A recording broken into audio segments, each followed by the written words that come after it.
Okay then, on to chapter 6. I have made some more changes to the station. I added another station battery, and I changed the programming of the automatic light. And what I did is, I show you that. So far, it would only turn on and off depending on whether there's sunlight, basically whether there's currently daylight. But now I added whether the sun angle is high. So here I'm saying give me the solar irradiance, that's the old one, and also give me the solar angle. If the solar irradiance is 0, then we turn the lights on, and if it is not 0, then I still insist that the sun needs to be at least 60 degrees in the sky. You know, 60, 50, 40, 0, that's all above me, and above 60, 70, 80, 90, that's well, there's eye height and horizon, and then the night begins. That helped a little, but we would have to put up more lights anyway. So this one will be about the advanced furnace and the gas mixing, but before we get to that, some other things. Here, I discovered that the pneumatic mining drill that I've been using recently is really super powerful, and I won't even bother to make the heavy mining drill, which I think is definitely not faster, might even be slower. I wonder if they have overpowered the pneumatic mining drill, but yeah, personally I don't object. One moment, I have to get rid of an annoying program.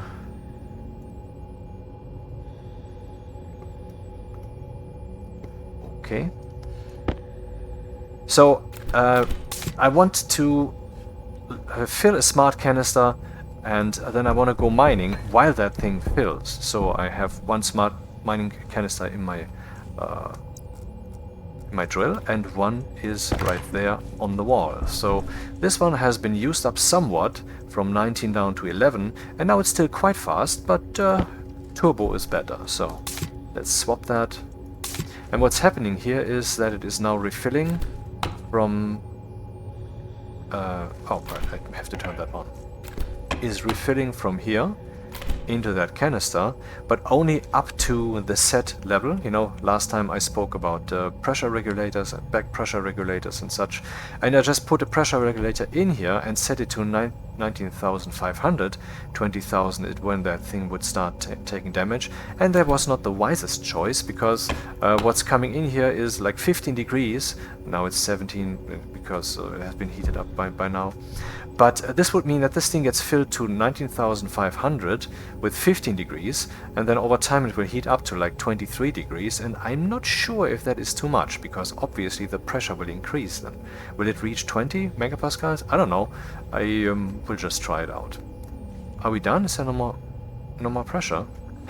Interesting. I would have to put in some more stuff here to reach a pressure in that pipe that is actually on the level of 20 and more megapascals, but I'm now observing that the bottle pressure is already at 17, even though the pipe is at 14, so the pressure regulator seems to also be a pump at the same time. But yeah, let's not wait and turn that on.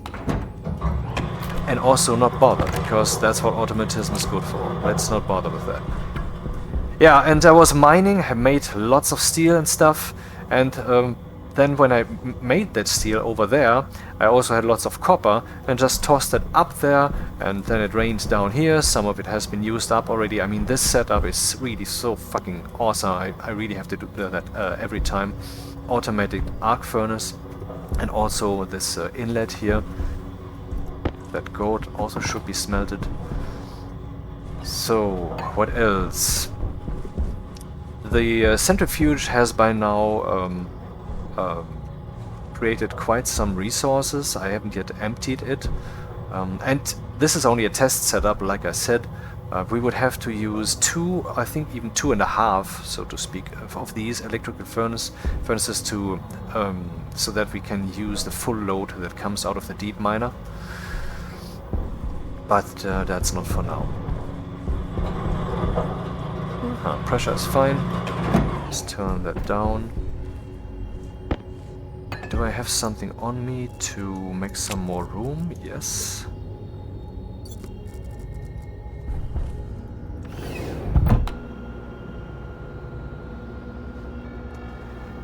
using oxide for the deep mining drills pressure seems wasteful. I mean, when I'm out there mining, why not use pollutant, for example?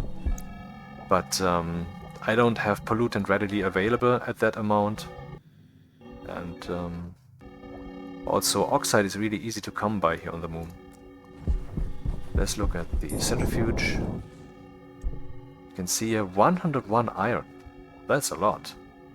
In like 2 hours or so, maybe. Then some gold, copper, some coal, silver, nickel. Should I let that out in our little bathtub here?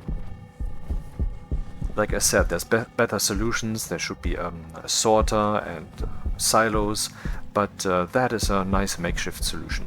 To demonstrate that it is indeed that, let's open that thing. It will now spin down, and meanwhile we do other stuff. Oxygen low. I have an oxygen problem. Actually, using oxide, abusing oxide for my advanced pneumatic mining drill is not such a stupid idea, because if need be, I can just use that gas to breathe. And since there will always be some pneumatic mining drill waste gas, I mean gas that I will not actually use, I will always have some of that.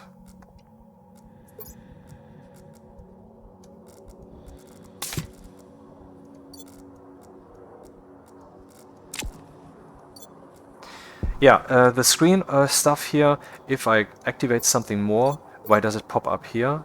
Because I've manually moved it. You know, it automatically stacks, but once I move something, it has its own custom location, and that location will be remembered.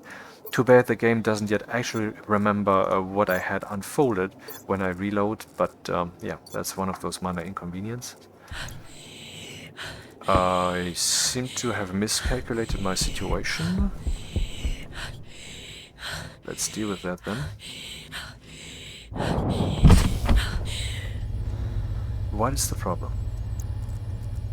Air tank critical. The air tank consists of... has nice temperature, has a good mixture. Ah, the problem is that my nitrogen filter has burned out, so I need a new one.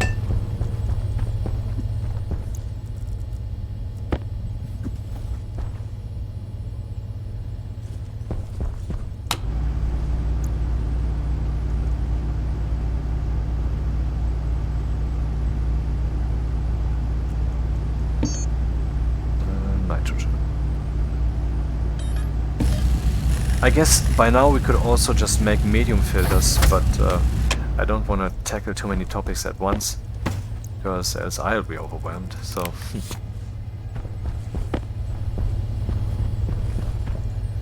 Yeah, some nice things that could be done. For example, this pressure regulator, which is very tedious to set up if you do it like this. Click, click, click, click, click, click, click. Makes you go crazy. Can just be adjusted with the labeler. You can just point at it, turn it on, and then you can no, that was wrong. Yeah, this. Then you can just set the value directly. Convenient. And one thing that could be done, for example, is what if I put a small canister in here? Then it will explode, because the pressure regulator has not been set to the right value. So I could use some logic, because everything can be adjusted with logic, you can even measure what's in there. You could use logic to adjust this, but the logic adjustment is not instantaneous. It always has some slight delay. You see that, for example, when there's an eclipse, the light turns off too late, then it turns on too late, like a second or so delay, I don't know. Maybe it's not a problem, because filling the bottle also takes some time, but I'm just saying what could be done is the logic could detect what's going on here, and it could then first... I mean, the logic could detect that the bottle has been removed, and it could instantly turn that thing off, so that when I put a bottle in, and then the right value will be set with a slight delay, there will not be a problem, because it will only turn on once the bottle is inside and the value has been set. That's something you can do if you want to. So I keep emptying my waste tank here. Actually, I should swap my air canister again. Where is my drill? Huh. Did I toss the drill outside?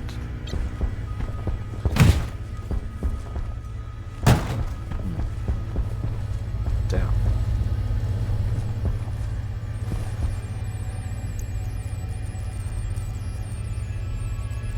Where's the mining drill?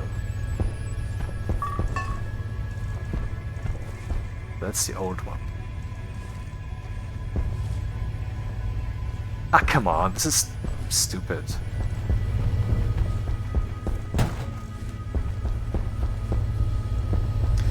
Yeah, anyway, I would like to swap that back into the mining drill, which for some reason I don't have on me anymore.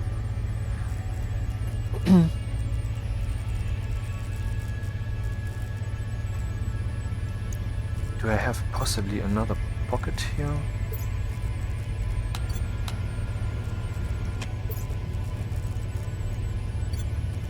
No. Okay, I don't know. Maybe it will turn up at some point. Yeah, something about stackers that I would like to show you is, let's make one.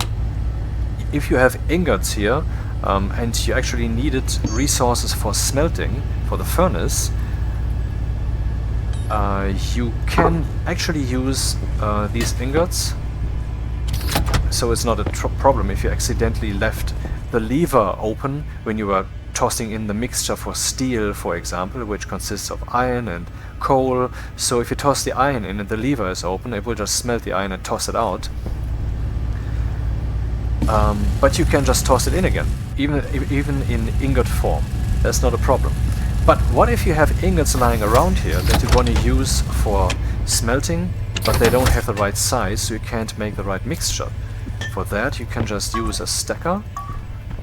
Too bad I've hidden everything. You can just use a stacker and set whatever value you wish, and then that will change the size of your ingots. Let's demonstrate that while we're at it.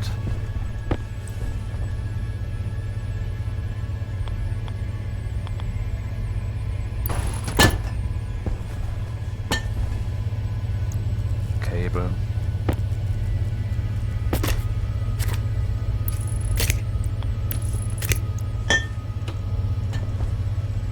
So let's take an ingot 50. Do we have a big one here, for example? Or let's say we have in here, I made a lot of steel, like I said. What if we need some of that steel in a different machine? Of course, we can just toss it over into the different machine, but we can also, since it's such a large stack, split it. So I would like to reduce that to 0 and then increase, but that is sadly not possible. So I have to increase it first and then use the whatever key that is for you. For me it's R, to make the small increment. And then, or maybe 100. Toss that in.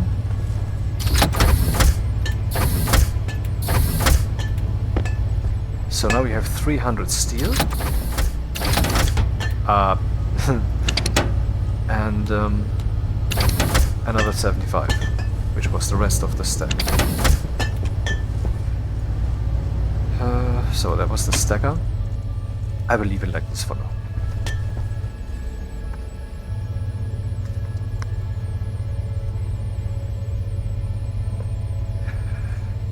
Yeah, hopefully I will find the drill again. It's probably outside somewhere. So emergency has been resolved. I can breathe. I have a filter. And they are turned on. And my tablet is inside. Damn it. I can't see the drill, but I can see the results of our actions here. By the way, if I would have used chutes here with window, which take 2 chutes to build each, then we would probably see that the brown balls from the dirty ore from the deep miner is backed up because the furnace, the centrifuge can't keep up definitely so, because I turned it off. Okay. Full 50 stack of iron. Then 1. Interesting that it is stacked. I wonder if that's coincidence or happens all the time. Yeah, nice.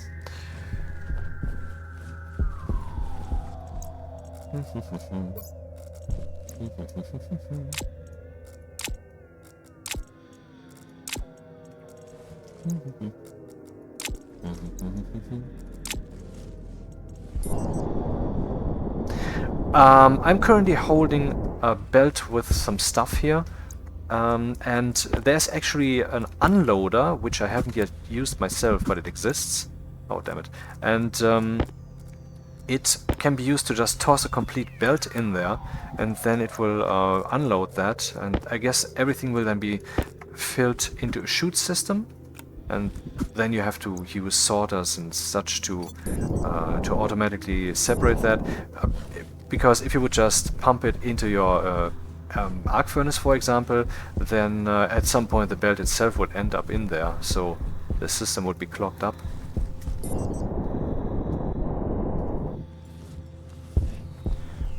Where's the damn mining drill?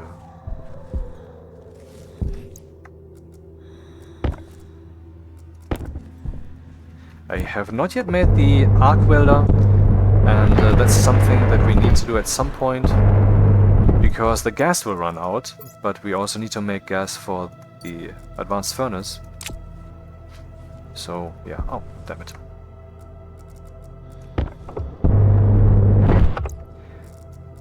Advanced furnace, where are you? Here we go.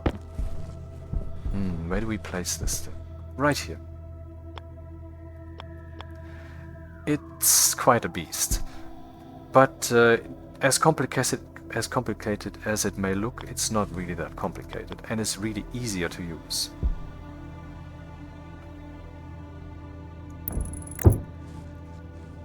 What do we need next? Probably the welder? Electronic parts. Oh, okay. Where's the mining drill? Did I accidentally toss that into a chute system?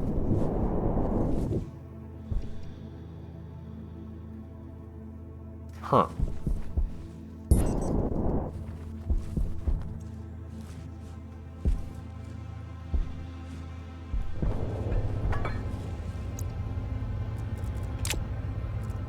Electronic parts.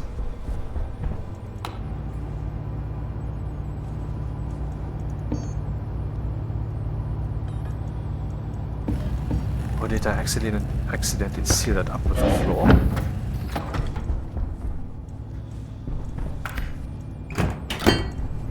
Or is it one of the stackers? So many possibilities.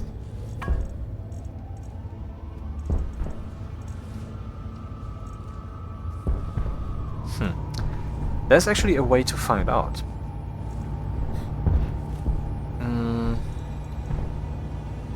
I will just do that and tell you about it.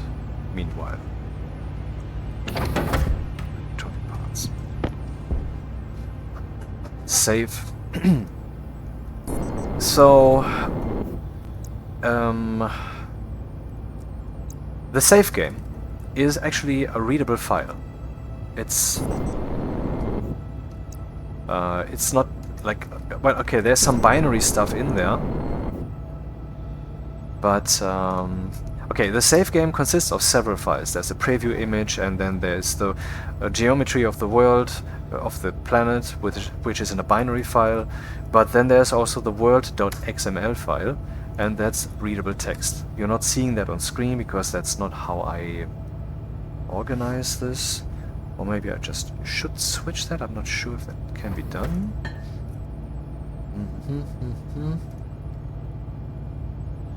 Switching the window to Notepad++.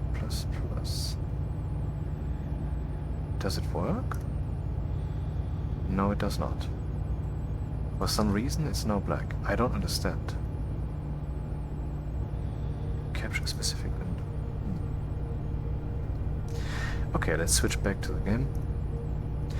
So in that file, today I did a little Venus playthrough. You know, I started Venus, and then I was tossing everything into the airlock to get out of the heat, and then I tossed the disk, you know, that we need for configuring the airlock, and then it was suddenly gone.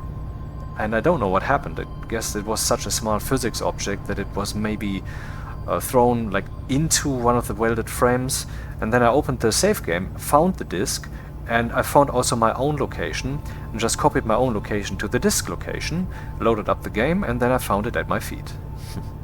So let's look for the pneumatic mining drill. Where is that thing? I have found it, it still exists. The Z value is at -17. -17 suggests that it's in the ground. Let's look for a smart canister. I find one here, also at -17.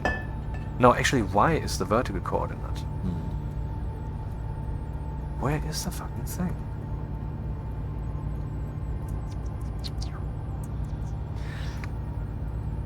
One moment.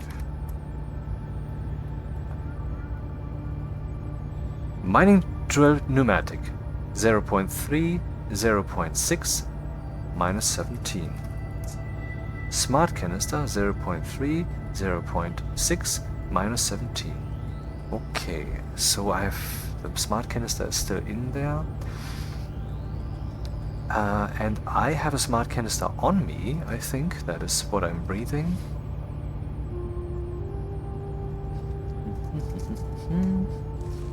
Yeah, so it should be very close by actually.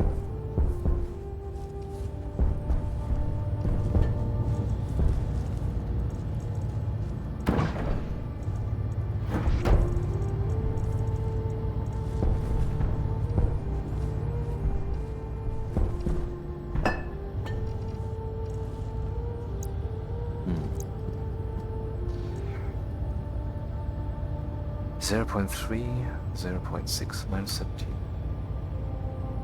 And I am at -1, 1, -17. 0.3, -1, 0.6, 1.4. It should be like right here. Right here.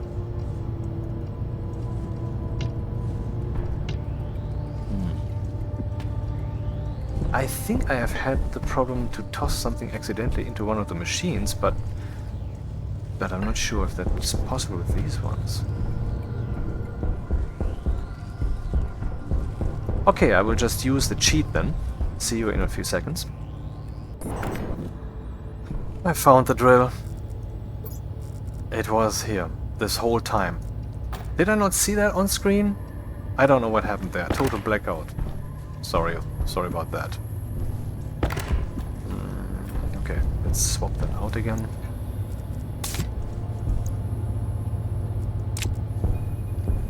Of course, I don't consider what I did there with my Venus save game cheating.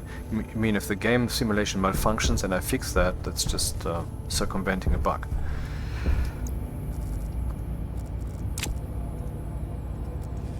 So we were making the advanced furnace. Ouch.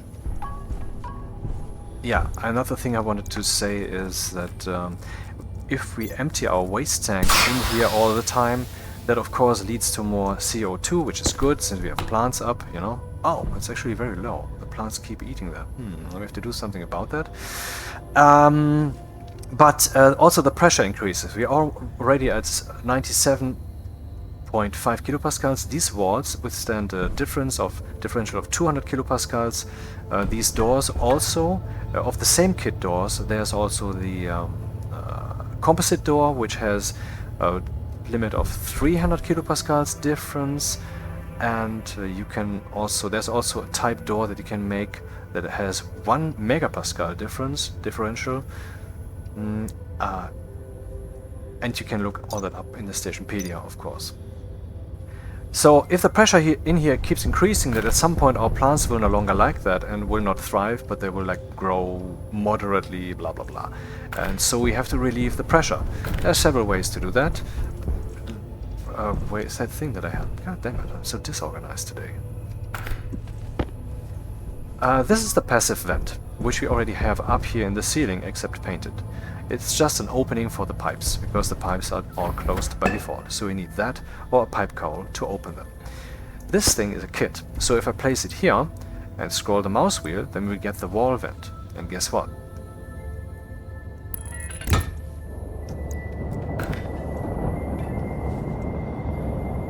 Oh, a wrench! No! Huh. Okay, now let's get that thing. I cannot click the tablet. That is possibly because it's so unfortunate in this floor thing. Let's try a little hack here. And the hack is to use some air motion to possibly remedy the situation. I've done that with things near the airlock. For example, I tossed the data disk onto a cable, but now it's not helping here. Maybe it's just not enough air pressure. Ah, this is annoying. Now I can click it. Okay. Pressure in here is now 74 kilopascals, so we just tossed out a gigaton of air. That was way too much, but I think we will manage. I mean, it's breathable, and now we have a lot of space to add more CO2. Where can we get CO2? Well, CO2 is often a garbage product of smelting, so we can use that. But that will obviously be too warm, so we would have to use the cooling system, or like cool it down out there and then pipe it in, or pipe it in slightly and then wait, stuff like that. All that are possibilities. That's actually how I came up with this cooling solution initially. I was playing on the moon, and I was using the advanced furnace to get CO2 to get an atmosphere, because getting an atmosphere is a tricky thing, right? On the moon you have no gas. So yeah, I could have just tossed down oxygen, but I was aiming for the plants. So I was using the furnace to pipe in some CO2, and I had a filtration setup, but that was too hot. So I built this cooling system, and then at some point I realized the room needs to be cooled, and I had everything already, and all I had to do was add 1 or 2 pipes and a valve, and then I could cool the room with the same setup. And that's how this emerged. Okay, next step. CO2, or should we go for the advanced furnace? Let's stick with CO2 because of chaptering.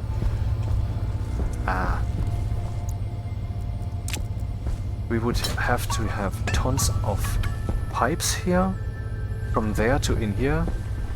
Oh, it's not that much, it's not that many actually. Where are my pipes? 18 pipes, that's quite enough. And we need the passive vent. Now I'm thinking, should we put an active vent here so I can just switch that on and off? That would serve as a valve, but might also be able to pump that stuff into this room faster than natural streaming would do. So yeah, let's make an active vent. My favorite device in the world. Apart from computers themselves.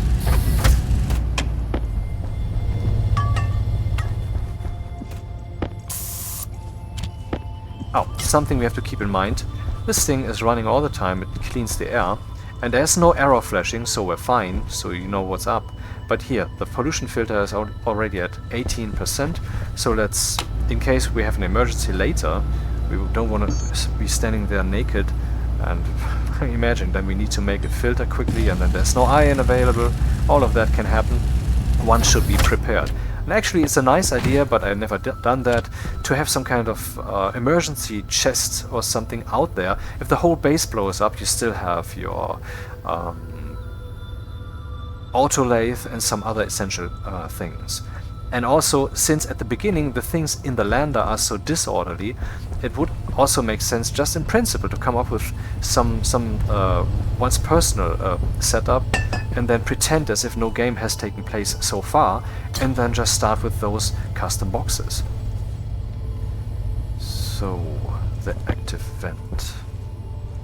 needs power.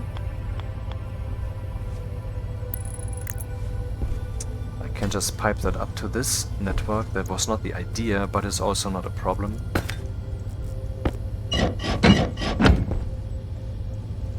We need big cables, as we will have a burnout at some point. And I have no more big cables. Damn it. Or do I? No.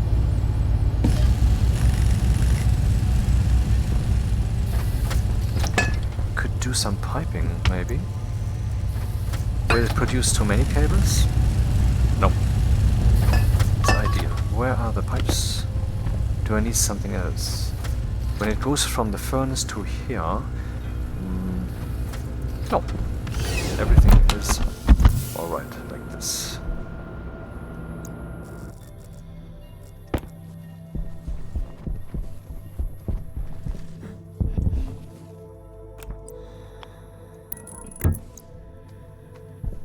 Yeah, and something I built here, I changed the one curved pipe and the bent valve and the upwards cowl to this because I heard somewhere that this supposedly helps venting the furnace quicker.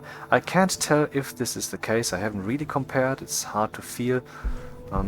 Maybe it helps. I don't know. What I've also seen used is a volume pump somewhere here. That might also help. And I have heard that the pipe cowl actually has less throughput than the passive vent, and that might actually also be a factor. That was not very wise, because maybe I want to put something here.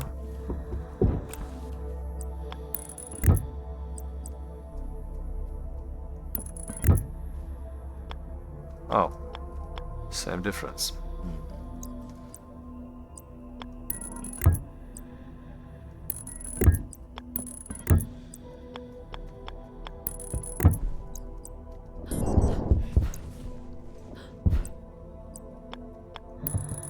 Oh, I'm stupid.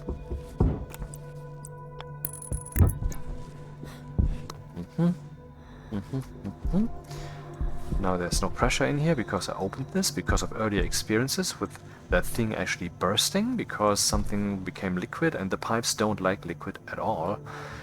They tolerate some of it, but otherwise, nope, nope.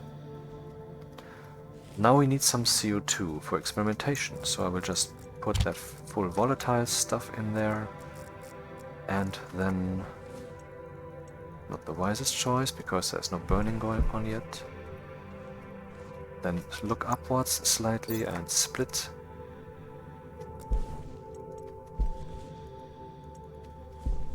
I could let the furnace cool down a while before I pump some of that into the base, and actually I'm realizing this plan is not good at all in this form. What I'm pumping in is not just CO2, it's also other stuff. Quite unwelcome stuff. What stuff is it? Let's see. Currently we have a mixture of volatiles. You see there's some oxygen and you see there are some volatiles. So there's a fuel mixture in there which has not yet fully been used. So it's like a chimney, oven? Ah, damn. Okay. Anyway, it's still burning through its fuel, and there's pollution in there, lots of it. Lots of pollution, but also tons of CO2.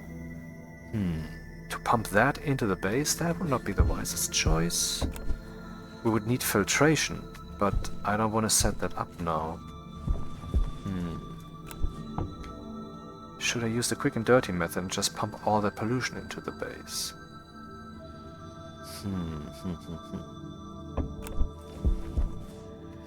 That's quite brute force, isn't it? Also the temperature. How hot is it again? Too hot. I see that we are running out of battery here. So let's burn some coal.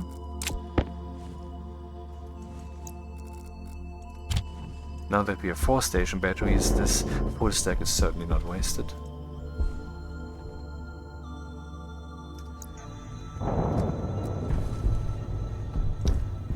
Cables.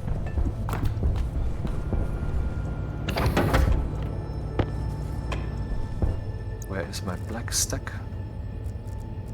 Normal cables? I had some cables. parts. There they are. Plop, plop, plop, plop, plop, plop, plop.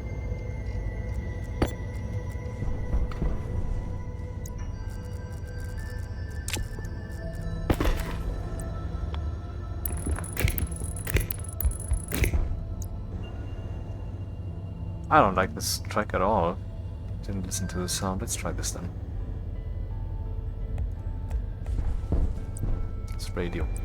Soma FM. Can listen to their stuff all day. In the background. Okay. Now save. And the default is into the room, like I said at some point. Now I'm pumping all that in here. Let's see what happens. Ah, god damn it. Okay, this is one of those sweet accidents. Of course, I should have turned off the active vent like 10 hours ago, but let's just roll with it, see what happens. So we're getting lots of CO2 in here, and lots of heat, and our cooling system is kicking in automatically. This also means that now we have some pollution here in those pipes, and I think if we look at the plants, we will see atmosphere is too hot, and the potato is being polluted from the air. I think this can even kill a fully grown potato plant, which no longer is active otherwise. So let's see who's faster, the plant's death or our cleanup measures. The air pressure should decrease since it's currently hotter, so we can also toss that down to help with the cooling.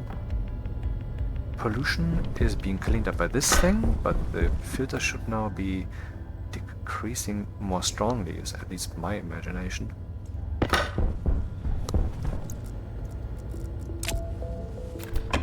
I love to play around with the gas simulation. Temperature and room pressure, that's just awesome.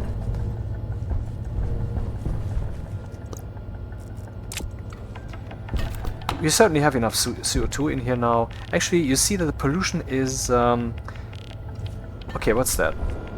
Here in the pipe, you can see this symbol, which means that the gas is condensating, and therefore we also have some condensate. That explains why in the room now we have some liquid pollutants which are in the process of evaporating, or I don't know what exactly that is. It seems to be some kind of in-between state, so that you can better experience what the gas does. I don't know how exactly that works.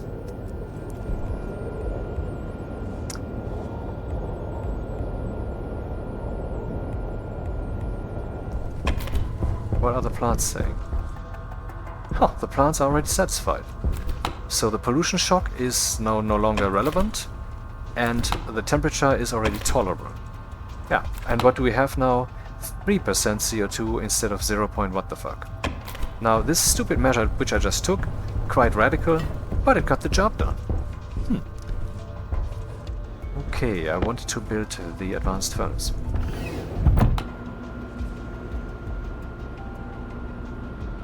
Do I still have the drill? I still have the drill. What else do we need? Welding Torch, 5 steel sheets. I have that. Oh, damn it, I built that in the ground? I mean, the build ghosts already express that, I think, explicitly. If you're in the ground, then that part will look different. Didn't take care of that.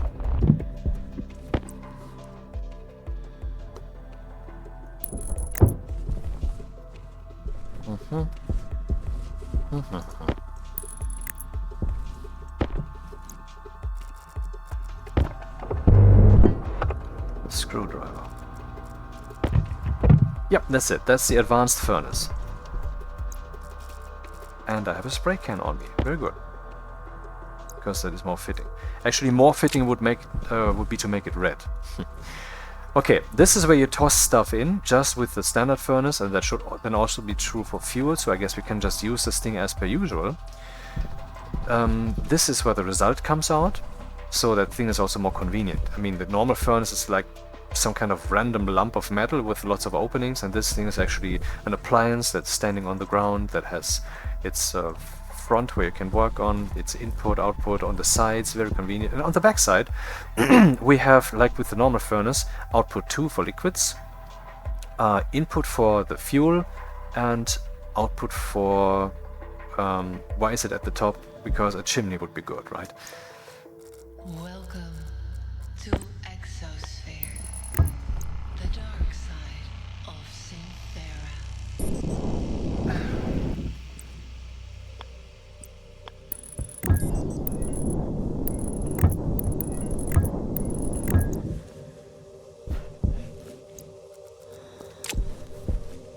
The electricity is for the pumps. You can actually drive this thing completely without electricity. Where is my... there it is. Did I use up all the cables? Ah, damn, did I leave them inside? Hopefully.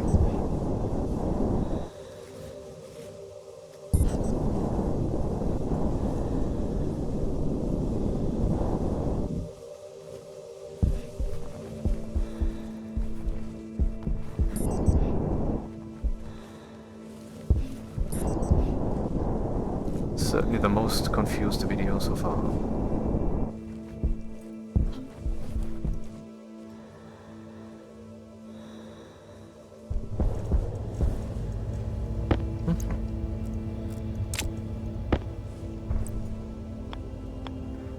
It switches to large panel per default, no matter how often I switch it to flat, so that's something you really have to...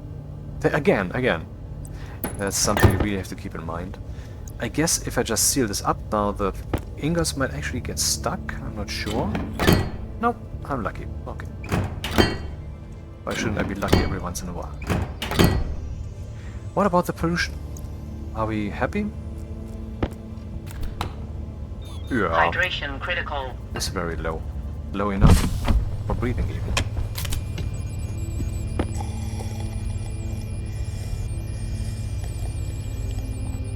Temperature is 19 degrees. Why is there some volatiles in here? Because our air cleanup system doesn't do...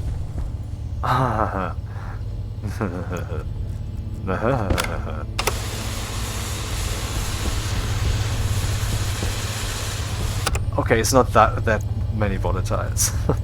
That would have been fun to just burn them out of the air and create some pollutant and destroyed stuff and destroyed me with the open helmet and all.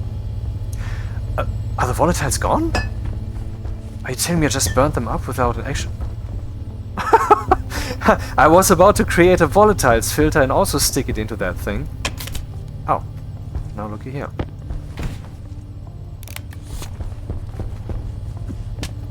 Wise foresight.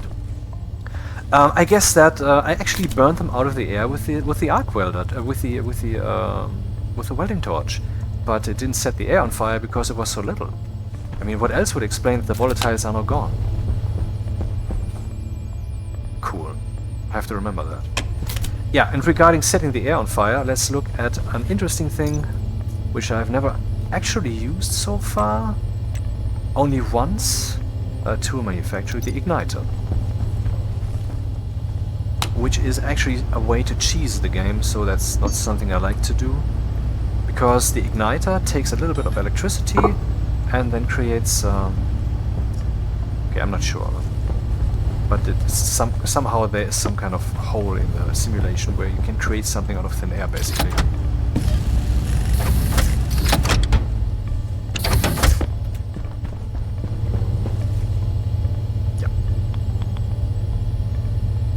The fridge needs to be openable. Then let's put it up here, just for the fun of it. It's not yet connected. It would have been yellow then, I think.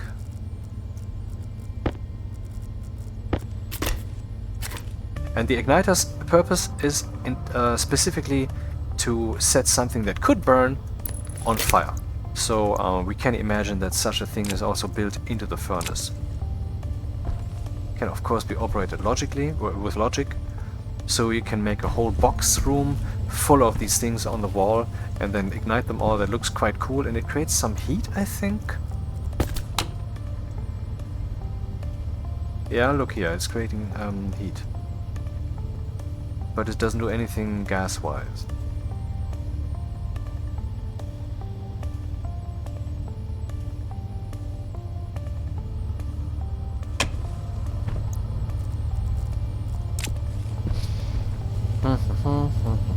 So, advanced furnace outside, we needed cables. We would also like to have some volatiles so we can test that thing. I have some belts here with stuff.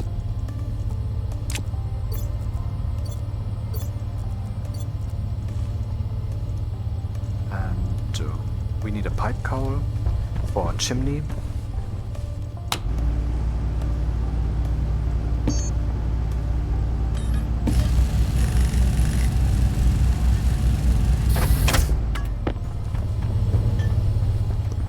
Should I smash something?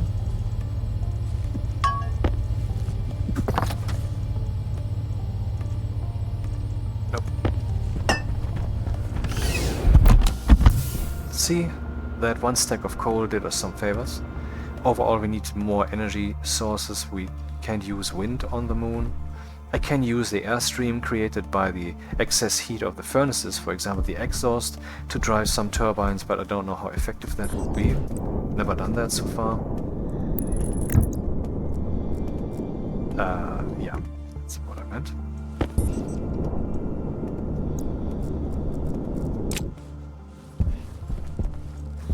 Cable.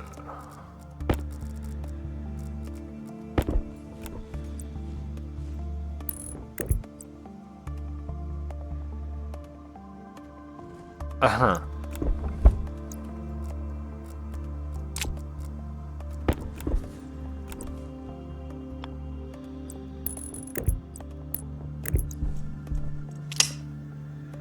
What's the problem? I guess it would like to have some influx of gas. Let's slap a pipe on that thing. I think that is not quite a justified error if it also supports to get its fuel from just tossing in ice. Aha! Now the error is gone. But let's try that. Let's put some ice in. Not all of it. Obviously. 1, 2, 3, 4. Then the usual ignition. Open that again because it's not yet burning.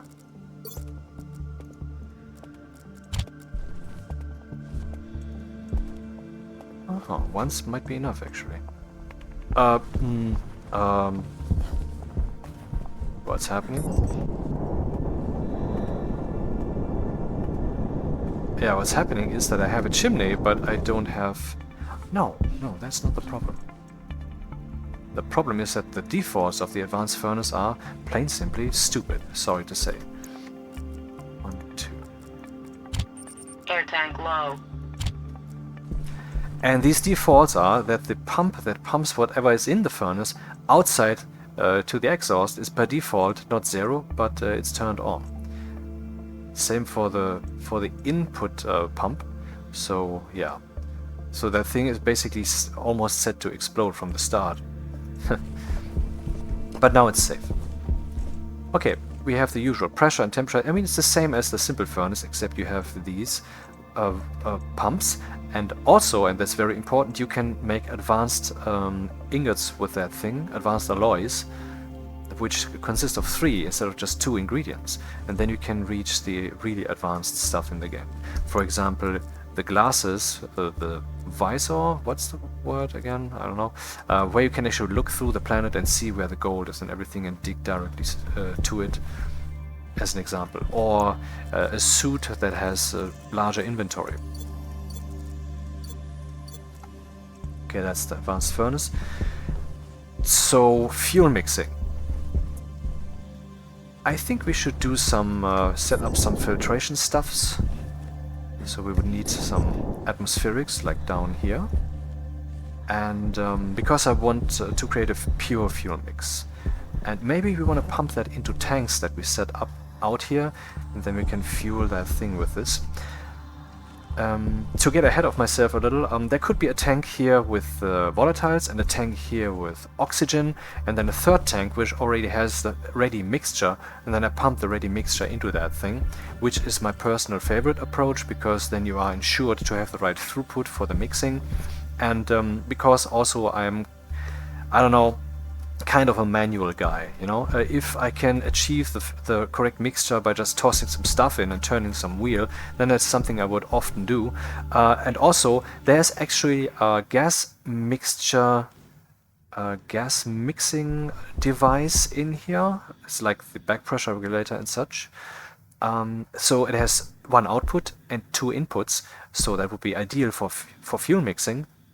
The problem is that it doesn't measure the amount of moles, but it goes by volume. So if the two gases have different temperature, then what you get on the other side will not be your exact 66 to 33 mixture, but it will be something else. And if I don't want to put up with that stuff, well, I'm a programmer, so I like to just tell the machine, this is what I want, you do that now, and I lean back. And so that's the approach that I would choose. For example, I would have an oxygen tank here and a volatiles tank here, and then I would use volume pumps that are IC10 controlled, and then I would check what the mixture is, and I would turn them on and off accordingly, because we're talking about large amounts here, large amounts of moles, so slight aberrations would ultimately be only on like the 5th decimal place, so the mixture would be quite pure. That's an approach that I would personally prefer, because then I can just say, this is what I want, it shall happen. And no shortcoming on any front will interfere with that. Shall we do this now? Yes. Is the music over or something? Sometimes the stream dies. Now, we need atmospherics. Yep. 2 of them for filtration. And then we need, I think, 1, 2... What's in volatiles? Found in ice volatiles. What does it have? It has volatiles only. Okay, so we don't need to purify that. So what about oxide? We already know that is... oh, not enough resources. That is nitrogen and oxygen, so we want to get the nitrogen out. So now we have 2 approaches. We can say the filtration unit shall aim for oxygen specifically, or it shall aim for nitrogen specifically, and then we just pipe it so that this is being used as our waste gas. And I will go for using oxygen specifically, because maybe at some point we will have another source that will have a lot of oxygen, but also some other crap that we don't want, so then we can pipe that away.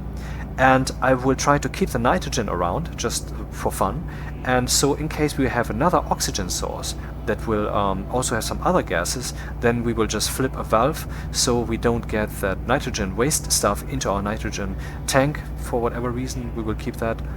Yeah, that's how we can deal with that.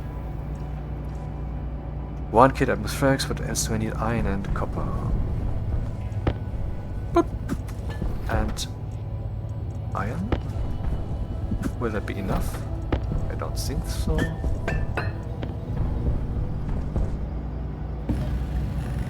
Yes, it is actually enough.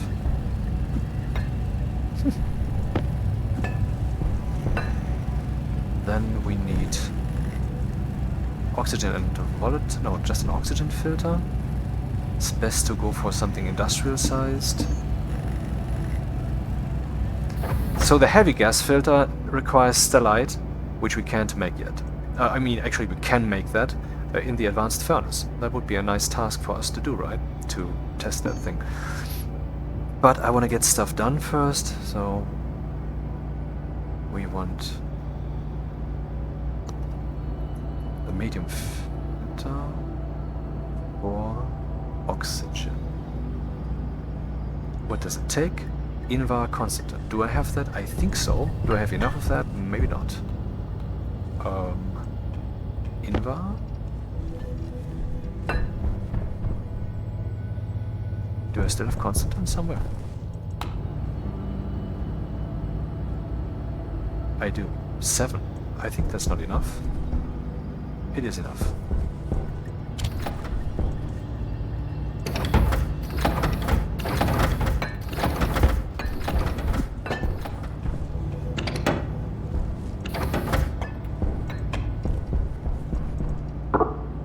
Silver!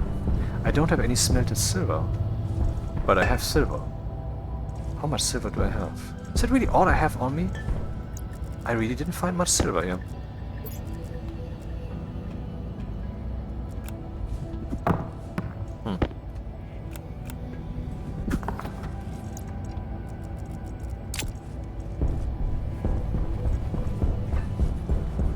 Now, 2 kits atmospherics. What else will I need? I need tanks, of course. But let's first make the filter.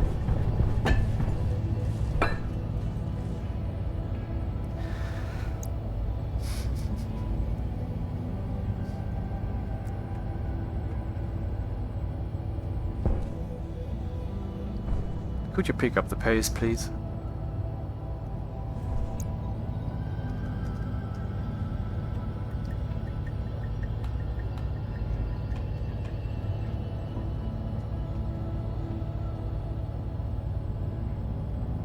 What's wrong with YouTube? I'm uploading a video, it's 29 gigabytes, it has been processed already, now it's going for the high quality processing, and that has also been completed, at least according to the estimations, and now it's saying, yeah, it's taking longer than expected, please wait. I've been waiting for 2 hours. Is it stuck eternally or what's going on? Should I upload this entire thing again? You're kidding me. Of course, I don't want to claim that I have any ownership there, like, I mean, YouTube is providing a service, but still, this is annoying.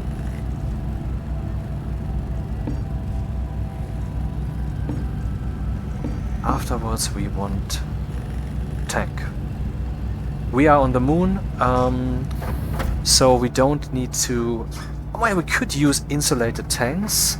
Let's think about this. There is convection heat exchange, and there's also radiation heat exchange. Let's use the tablet and look at something that could potentially do that. For example, these pipes up here.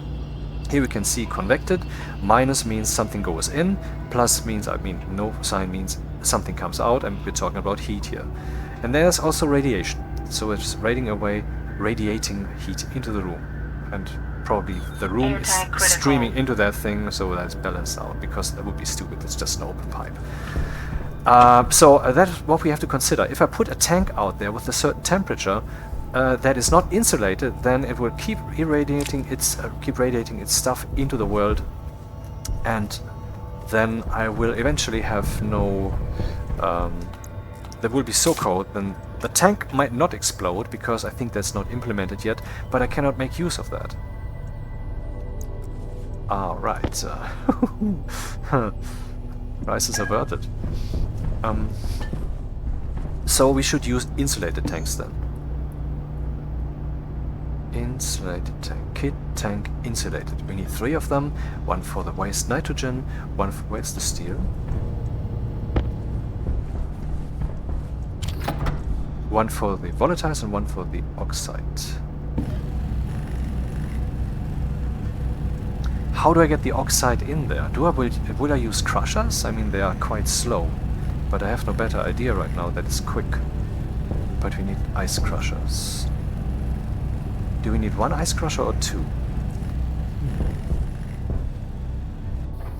1 ice crusher to rule them all? Is that doable?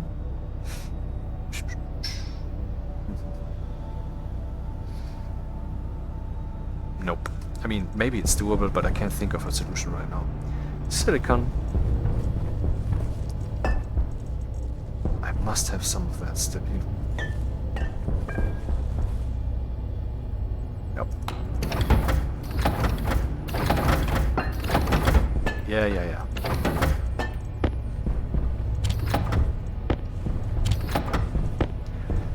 Yeah, all of that can be automated. I mean, look at the arc furnace, what we did with that thing. Of course we can have some automatic supply inlet stuff here, but I've never done that. It's probably quite cumbersome to set up at first. And that's another video series by itself, I guess. It's a serious video. Why do I need 2 filtration units? I only need 1. Huh. And I will leave the other one just here for later. But I need 2 tanks.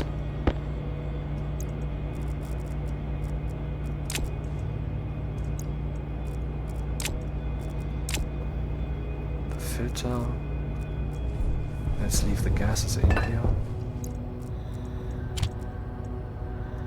Then I need some ice crushers.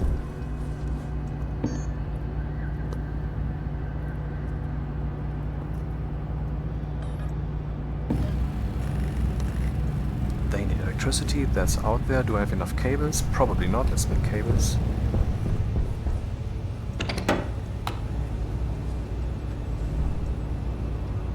Gold.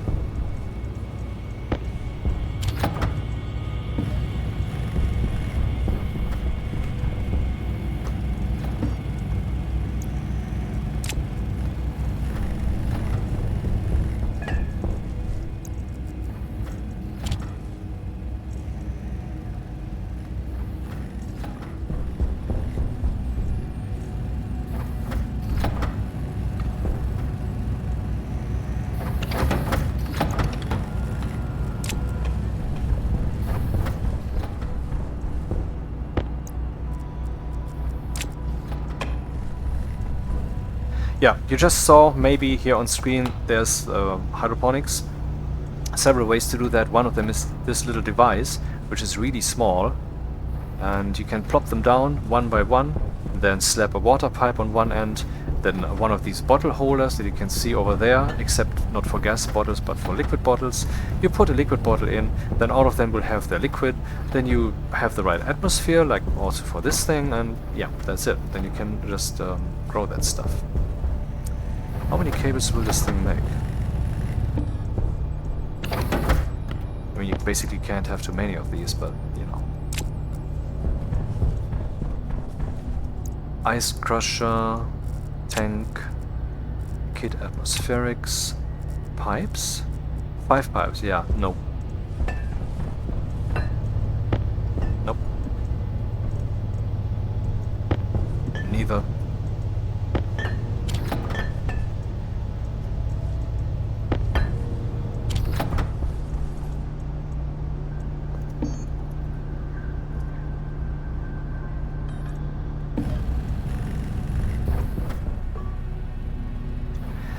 Yeah, I recorded a few Minecraft videos, and in Minecraft you have some hotkey that you can press for an inert mouse, you know, for an inert camera. When I do this, the camera would move over there relatively slowly. So, for example, now you see every little hand jitter that I'm doing, and that's not good for video recording. I suggested this in the forums, and actually Rocket, you know, the CEO, thought, yeah, that might be a nice idea and stuff, but it's not yet in there. I hope they think of this in time, because the earlier they do, the more we can help this game, because it does need help.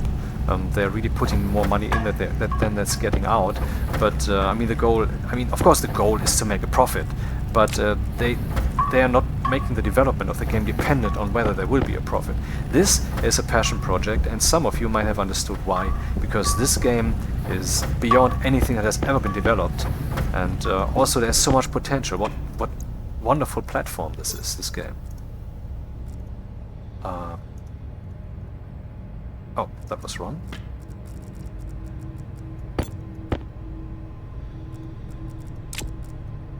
Interesting, didn't know it does that.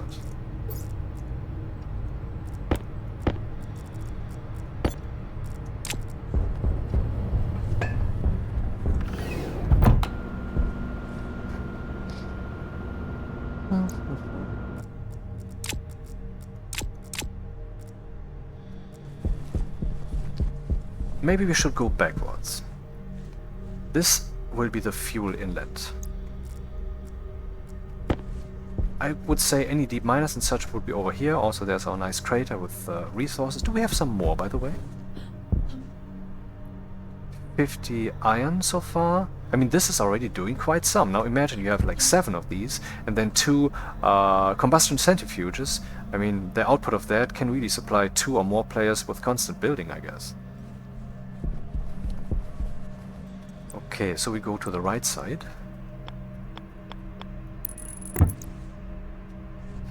The pump is already here, so I don't need to bother with that. I like a valve or something. Can just put a tank there.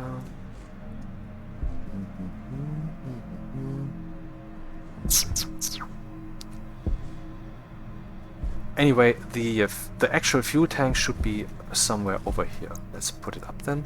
Oh, I only made 2 tanks instead of 3. Stupid.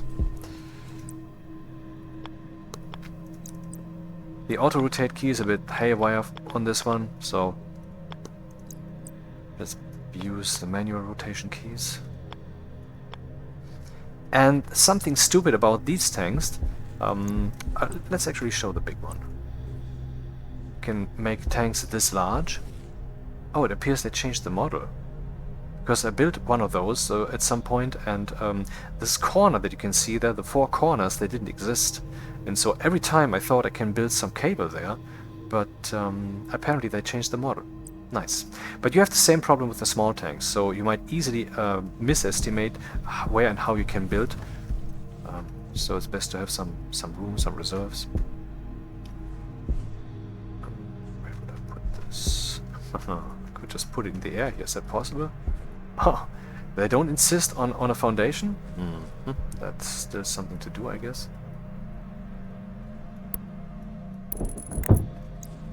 There it is, already fully built. Color coding these is of course a good idea. What code would I use? For example, red for fuel, or red for volatiles. Yeah, who knows.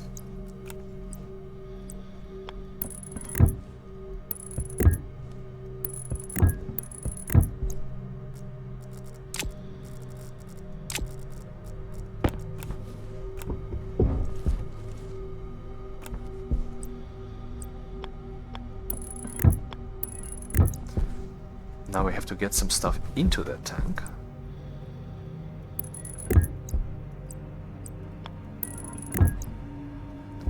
From where? Exactly. I should be able to mix fuel, so how will I do that? Will I use my own approach with the pumps and IC programming?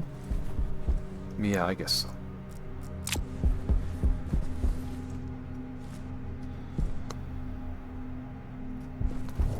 So we need 2 volume pumps.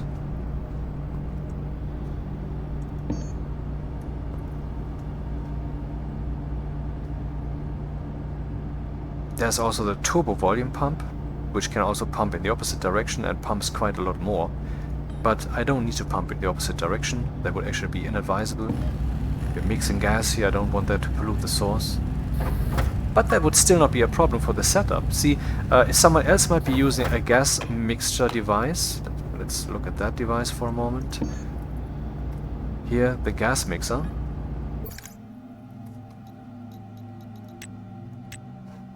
Indispensable, it is dispensable. For producing precise atmospheric ratios, and that thing goes by volume, like I said. So, different temperature, different fun. Also, let's say that my oxygen tank has been polluted slightly with fuel or with volatiles, or vice versa, then this would no longer help me. But if I use this solution, which just checks on the target side what the situation is and then adapts dynamically, yeah, obviously better. Now let's make the IC housing. Then, beside the volume pumps, we need a 3rd tank for the nitrogen. Insulated tank, please. Copper, silicon. Silly me, didn't smelt some more silicon so far. We have some more here. And copper.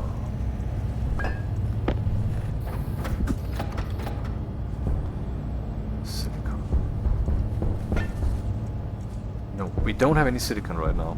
That's annoying, but we don't need the tank immediately. Damn, I should have only split off 2. That would have been faster. This one doesn't need to eat energy, I don't need it all the time. Didn't I just build something somewhere? Yeah. Spit out. IC10. Yeah, my keyboard is like over there, so gold. This part will be cut out.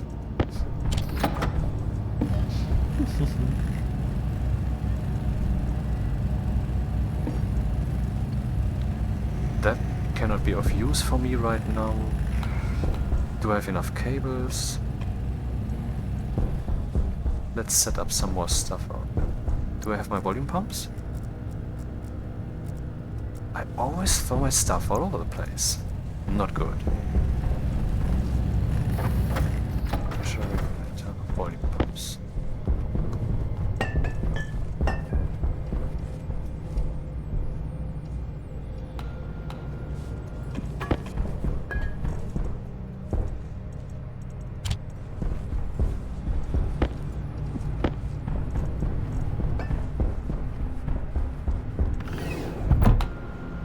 Then we also need a pipe analyzer that will be on the side where the gas has already been mixed, so I can gauge what IC10 is supposed to decide.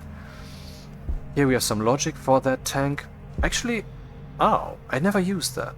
Maybe I can just read out the values right from there, without using the electricity required for the pipe analyzer. Never did this before. That might actually be more meaningful, because whatever mixtures in the pipe might be too immediate for adjustments, while the actual adjustment needs to take place regarding the overall stuff that we have. Let's see. Tank insulated. Yeah, not the big tank.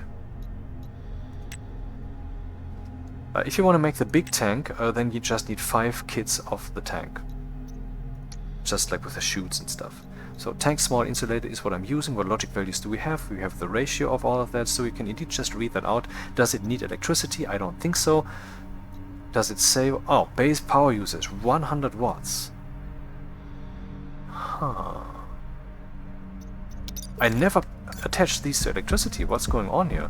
I think there's like a slight game design problem, because I think that we have to give electricity on this port, even though it claims that it's a data port. I mean, it is also data, but also electricity, apparently. And 100 watts, that's a lot. I think the pipe analyzer doesn't use that much. 5 watts. Yeah, let's use that instead. Whatever.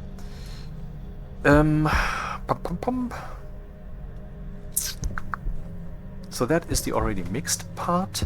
And now I need to get to that part from both sides.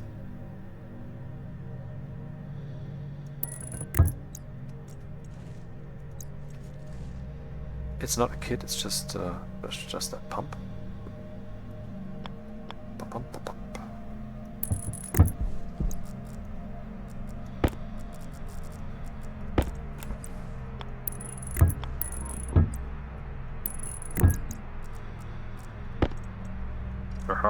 We're riding in style this time. Electricity, I will do that last, because the pipes and the electricity might be incompatible, and the pipes are, I think, more important for all of this. So we need a source here for whatever this will be. Oxygen, volatiles, oxygen. I should have more space.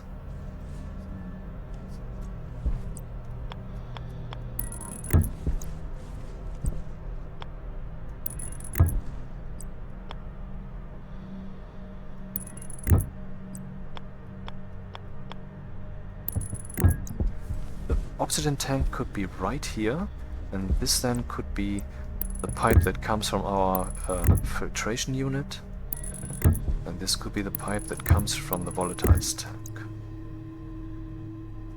It's quite adventurous, isn't it? I could put the ice crushers and the filtration here, so it puts the pure oxygen in here, Hunger, caution. and some nitrogen over there. What is happening here?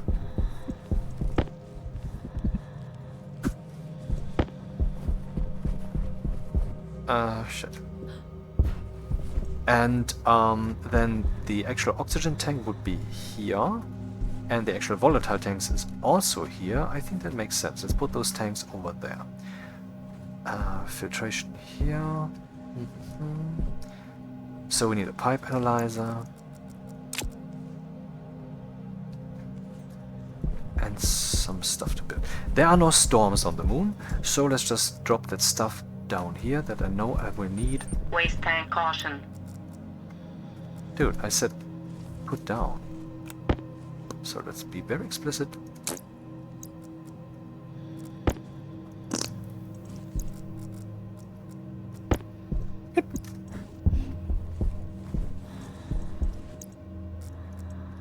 Need more pipes. Then we can benefit from the low air pressure here and get rid of some waste. And we see here that there was no pollution, no pollutant that I accidentally had in there or some. CO2 ratio is still fine. And yeah, of course we can measure the CO2 ratio and then automatically do something about that if we have a CO2 source. And yeah, that's the thing. This advanced furnace out there, we can just recycle its gases. I mean, while we're already doing all that IC10 setup, we might actually be able to use the same IC10 chip to use the advanced furnace to pipe out to pipe some CO2 from the advanced furnace into a tank and then to measure in here and so forth, blah blah blah. We will see. Pipe analyzer. And attack.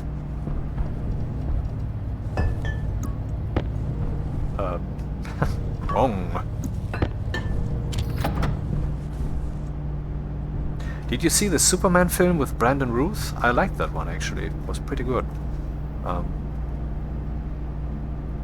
Wrong! Tank insulated.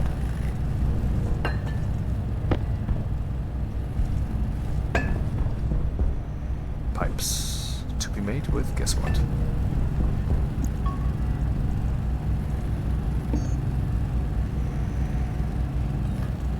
That will require electrum, which we have.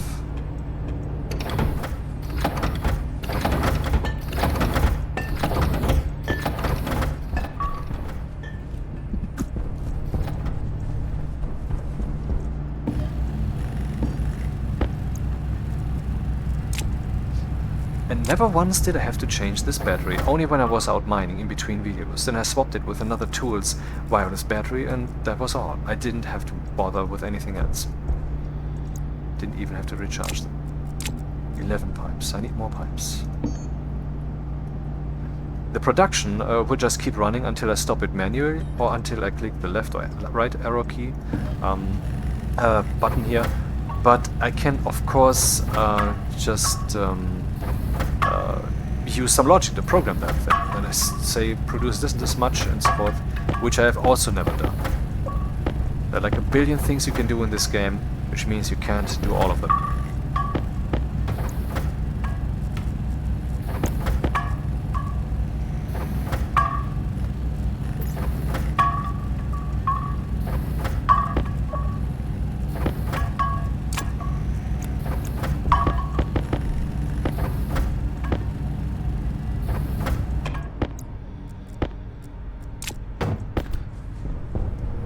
Pipe analyzer, pipes. We need some frames to expand. 2 frames, a little. Let's make some more. Boop. Steel. Do we have steel? No, we don't have steel.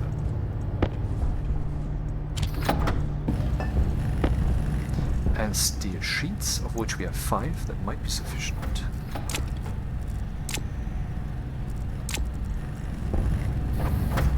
Yeah, I'm always wasting a slot here. I can just put the this thing in here and I don't need it that much right now, so yeah. Some more sheets, please.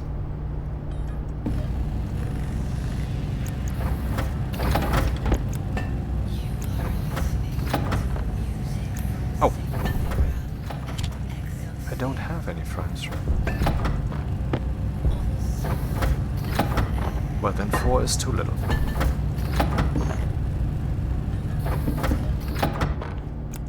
Dude.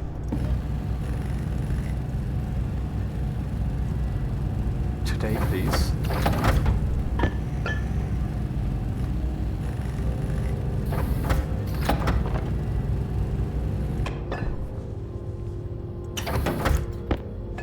Of course, we could aim for large-scale production, you know?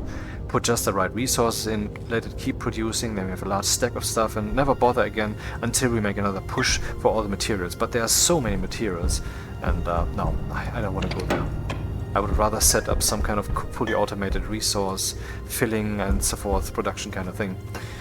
So if we get foundations, then we will have to put up the tank. The other one is outside. The other one? Do we not need two other ones? Punk. Yeah, the other one would be for CO2. That's for later.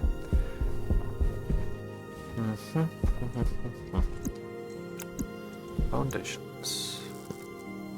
Pillars.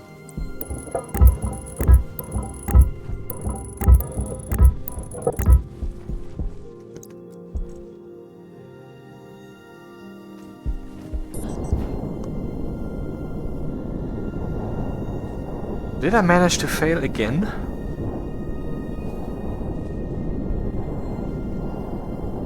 Where are the steel sheets?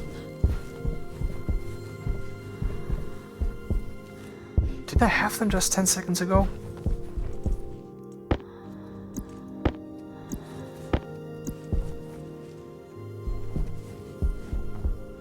Driving me crazy.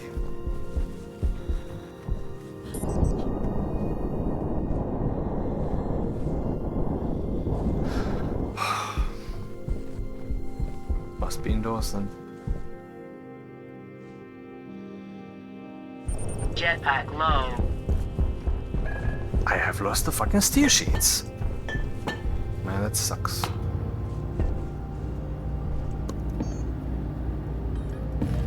Where are they?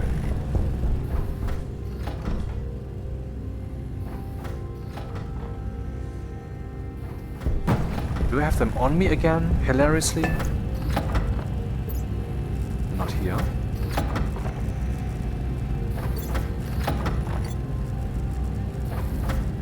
No clue. I mean, I don't know.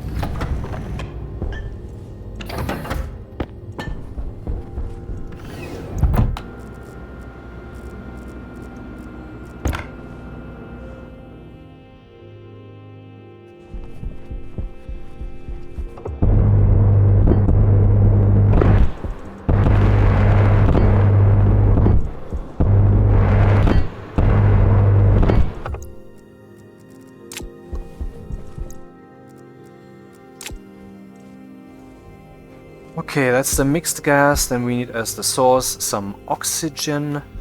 Here would be the filtration unit. Let's put that up first so we know better what we're doing. Kit atmospherics. I said that I want to explicitly filter for the stuff that I want. Ah, damn it, the air conditioner. Again!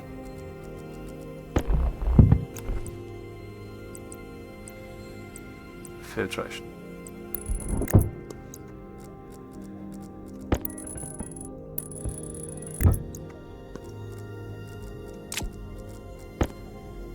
Cables.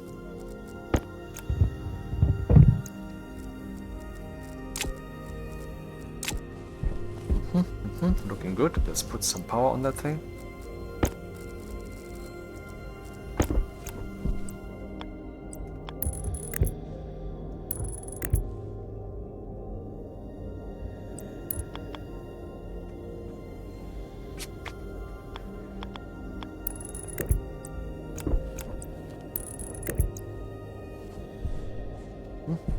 The filter.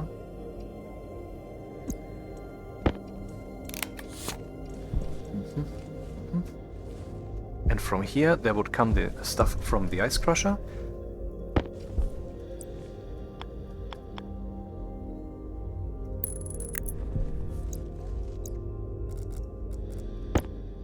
Do I have two ice crushers? Oh, yeah, of course. One ice crusher goes in there, and let's not bother with the other. This one's more complex. Welding torch and one iron sheet.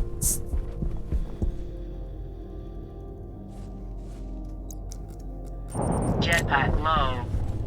Okay, it's complaining the jetpack is low. Why is it doing that now that I'm not using the jetpack? Because how functional the jetpack is depends on the surrounding environment. And since in here the pressure is relatively high, I mean out there's no pressure, it is starting to complain. It will do that every time that we come in now. Except if we just not empty the waste tank and next time I just swap them, you know. Or should I use this? I can just use the oxygen here as my jetpack. some iron sheets. No, this was actually not a blunder. I wanted to do some steel sheets. Iron.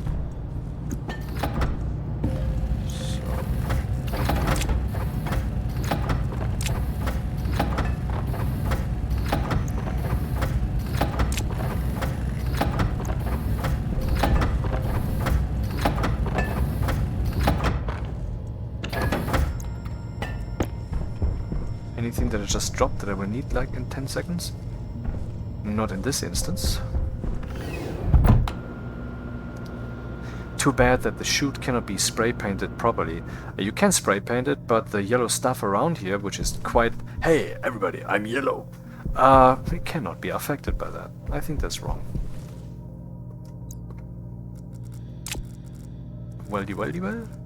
Weldy, well. And screw it. No? Cable cord. Oh.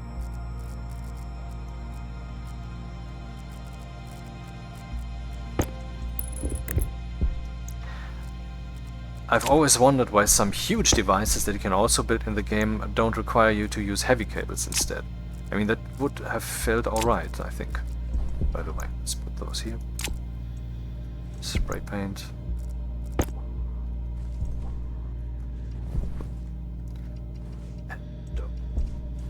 Connect. Wait, that is... We don't need the liquid connection if we remember to never put something in there that produces liquids. Otherwise, we will have to repipe some stuff here in an unpleasant fashion.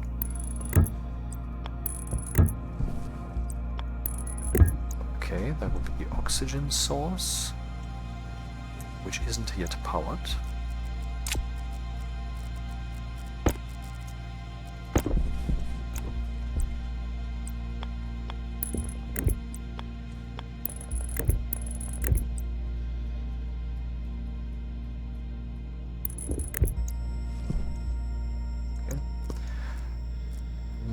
Do I have some oxide on me?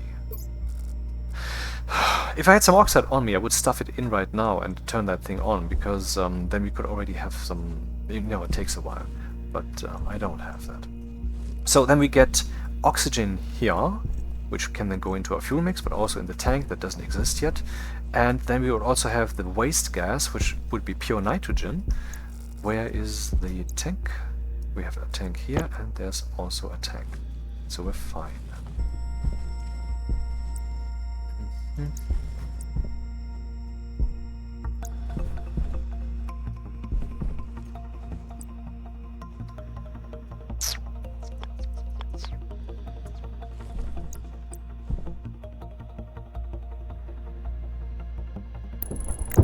That seems appropriate.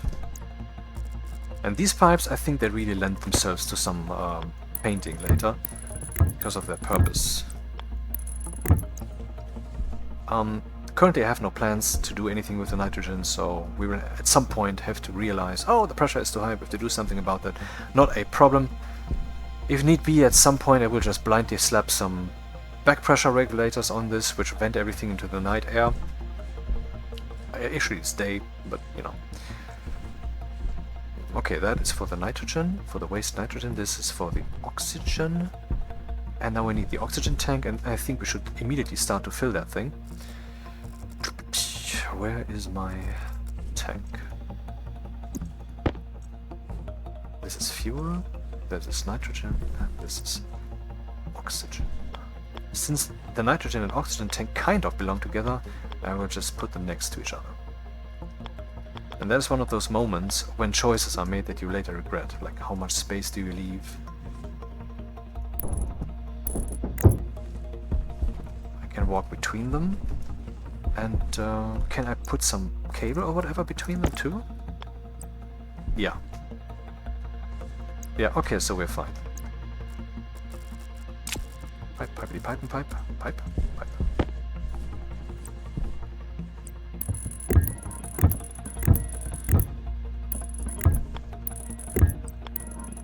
So, that's step one. Now we have filtration.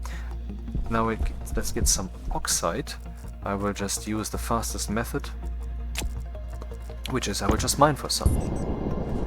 And there it is. There's some oxide. Over there's some oxide. There's oxide everywhere. airlock would have taken us time, and I Jetpack low. have to find that indoors in the belt, and then I would possibly waste some of that stuff now. I mean, like, I want to put as much as possible into that tank. So let's just get additional stuff, as if nothing has happened. Can't resist. How fast the pneumatic mining drill is. It's Jetpack low. ridiculous. I'm just painting the Jetpack low. world away. Not sure why it's complaining about the jetpack. There shouldn't be any atmospherics going on here, but I'm not sure. Jetpack low. Jetpack low. I hope when they Jetpack eventually low. rework the Jetpack low.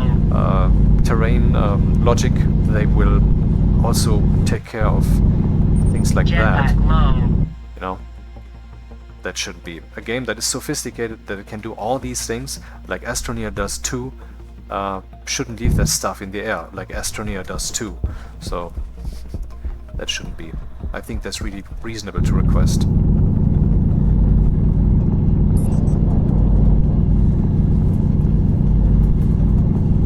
Ah, now I'm suddenly addicted to mining. Jetpack low.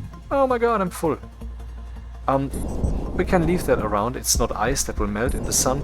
And during my various mining excursions between videos, I have already stumbled across some of the things that earlier I just tossed down. So I guess that is not quite lost.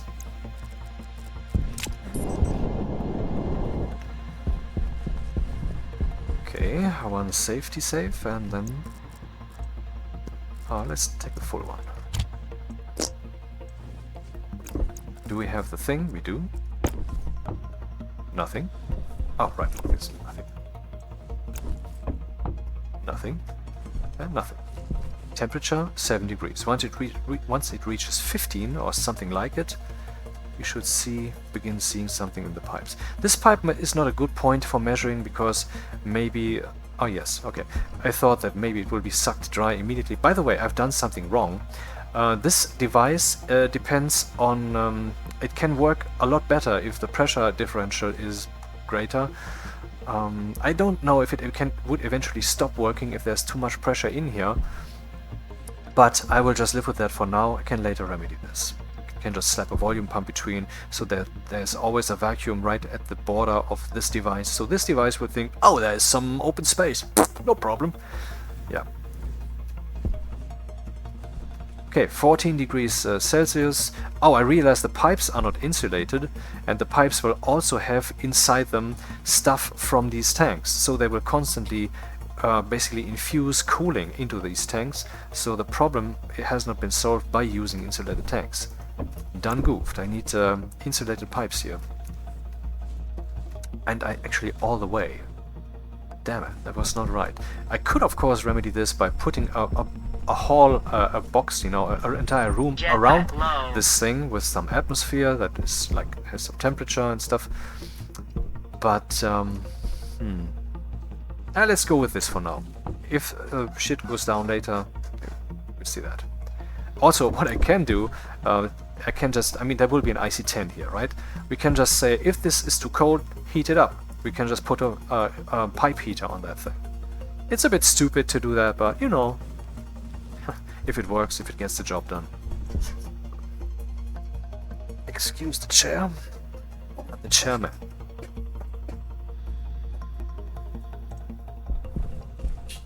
So now here we have a little bit of O2, and even if it's thousands of moles, we will still have very low pressure because look at the capacity, 6,000 liters. So it's often a bit tedious to get something out of those tanks, specifically the large ones. And what I have done in one case is I just had some long ass pipe, or instead a shorter pipe, and then some inline tanks, which is then still part of the same pipe network, to give a lot of volume. So the tank would constantly be also in those pipes. The pipes have good volume, then I put a volume pump there, and then I can always have some kind of... well, it depends on how much you need. Of course, at some point the pipe will be exhausted, then you have the same problem again. But then you would have some kind of buffer, and if the buffer is large enough, then you will never feel this problem that I described. And what's going on here? Nitrogen. Like 1/10 or something. It's not exactly 1/10, possibly because that's not how that works. Oxite. Yeah, there's one factor, but another factor is the length of the pipes here, which influence how much we will find in the tank. Okay, we have the oxygen for the mixture. Pure oxygen. We don't have the volatiles yet, for which we will need a tank over here and some ice crusher. Interestingly, we will have 4 tanks. These 2 are related due to their oxide source, and these 2 will be related due to their volatility. Do I have another tank? Did I not bring enough tanks? What? I am so confused.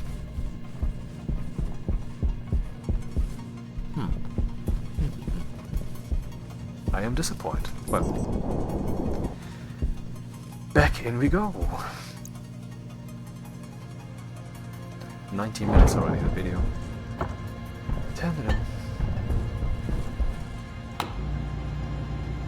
And my YouTube upload is... Video processing is taking longer than expected. Please wait. Okay, I've been waiting for about 3 hours nearly. Do I really have to re-upload that entire crap? Are you kidding me? Hydration critical.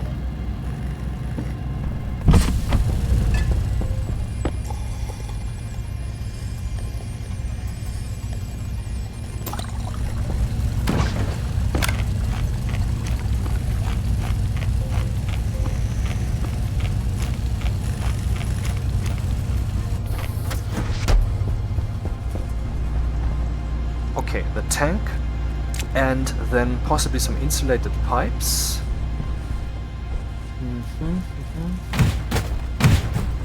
Let's actually get the IC-10 out there now. Will I need that again? I'm not sure.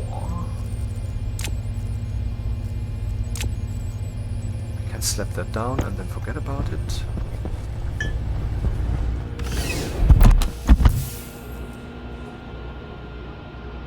Good thing we have a hotkey.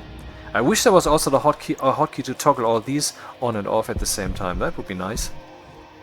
But, you know, for that you have the hard suit and the possibility of automating it.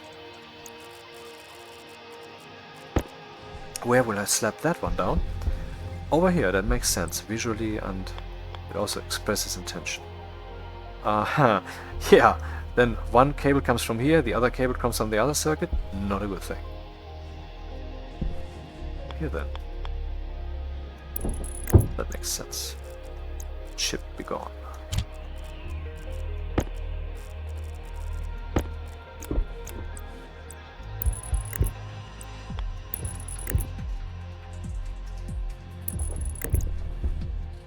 Okay. Another tank.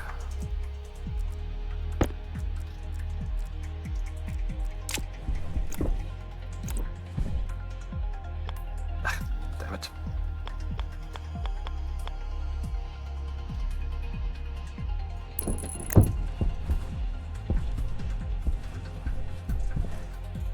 Close.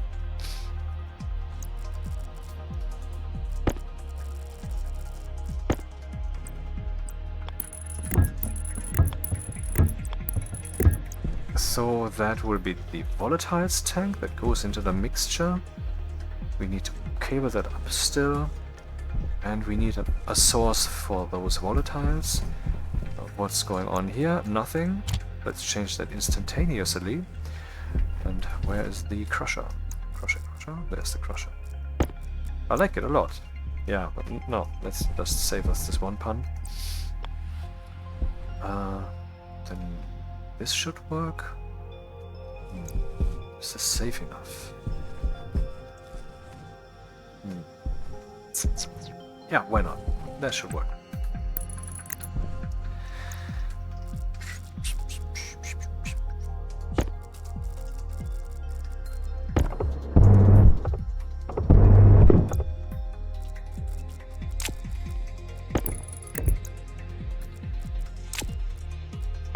Oh, that was already on.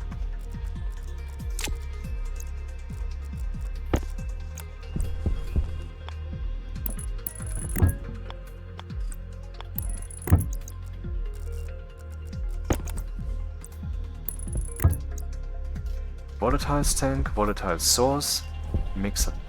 Okay. Some cabling.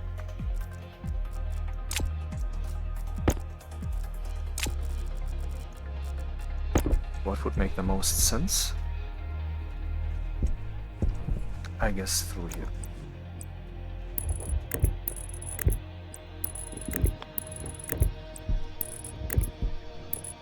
As you can see, I can place the cable inside the cable. You know, that's part of this overlap logic, and this will count down the amount of cables that I have. Accordingly, aka no cable will be lost.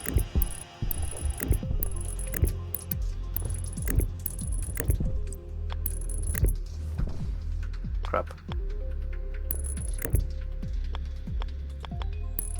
Yeah, whenever you have to go into the third dimension, that is a bit sucky, but okay.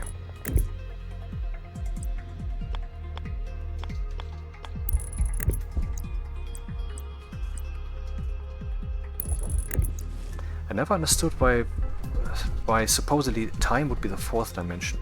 Does that make sense? I mean, if it's completely impossible to move on that dimension in another direction but forward, then how is it a dimension?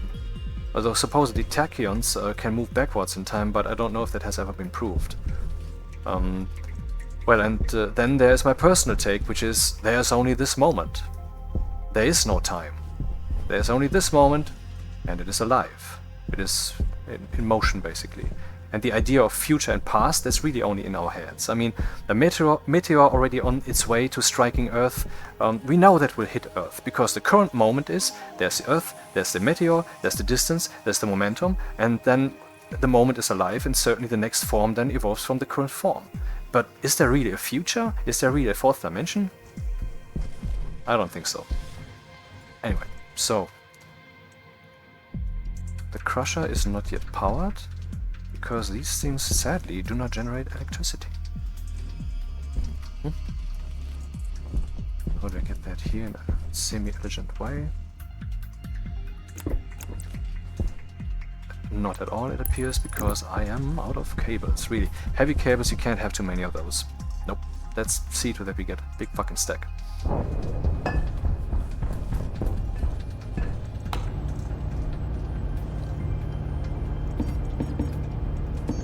Here are we. Gold and copper.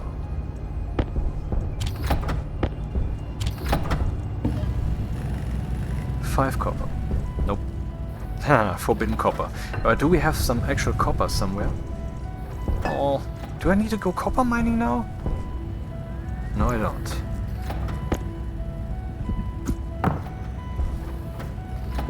Do I have some copper for now? Yes, it.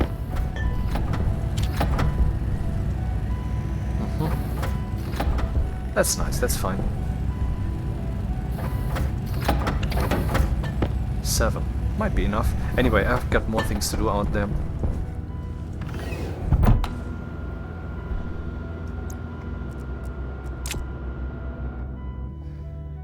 Yeah, this video and some videos since the first one are less of a tutorial but more of a look, I'm playing this game, but yeah, that's what it devolved into. And I rarely do any videos. I mean, the last videos I've done were literally like 12 years ago, so at least I'm using chapters so you can skip the boring stuff, like, which is half of it or so. Okay, should be powered now. Can we somehow check that out? Yes, we can. Do we have volatiles? No, we don't. Some more oxide here.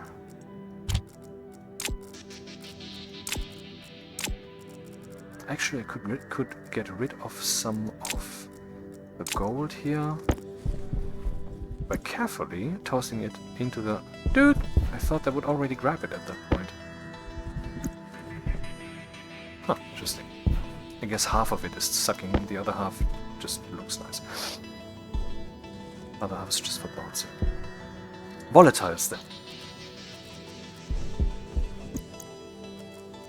Mining drill. Jetpack. Blow. Aha, volatiles. Yeah, the moon is a nice beginner world.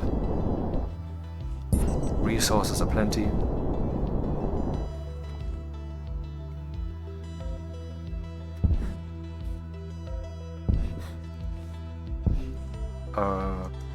is... I wanted to turn on the drill and I was wondering why that's not working. Yeah, you don't turn this drill on. That's why. Jetpack low.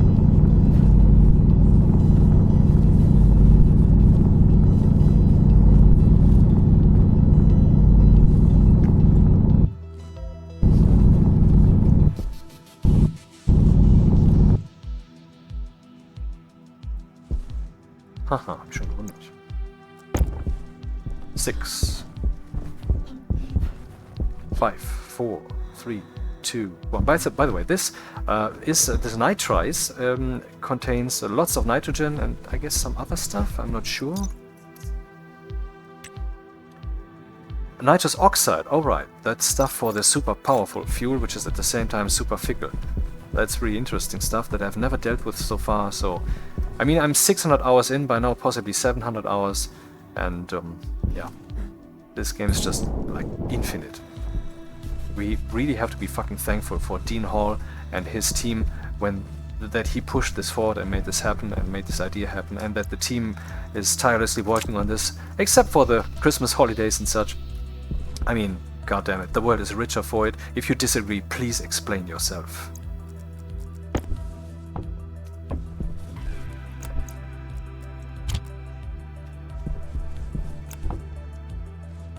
I'm 1 megapascal already.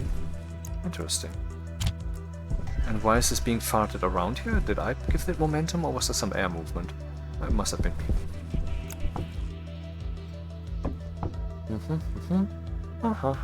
Volatiles. Okay, we're getting volatiles. Next step then would be to mix that stuff into that tank so that gets us back into program. If anyone is bored by that, then why are we still here? So, where is the chip? Where's the chip? Where's the chip? On my shoulder. Where is it?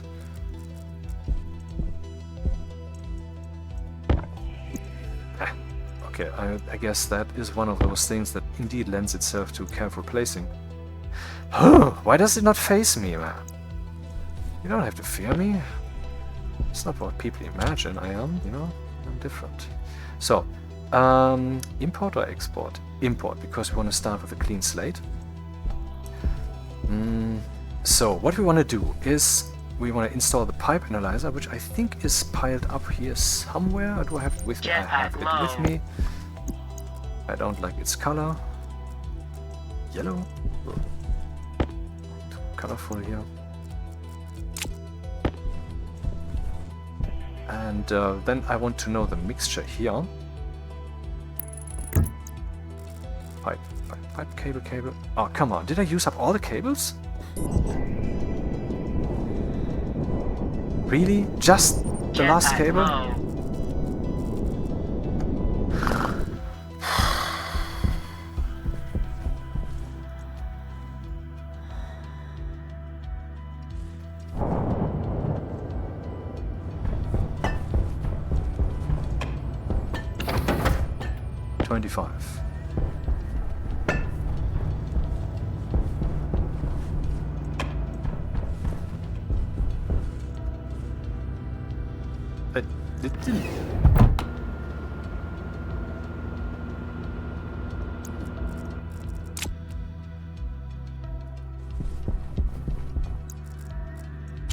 Of course, it would be more advisable to just have a chute system with like 3 or 4 pieces on top of that, and it could just toss them in like plop plop plop and forget about it for 10 minutes.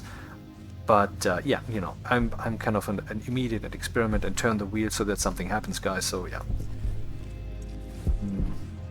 electricity. Where did I need it? I forgot. Yeah, for the analyzer.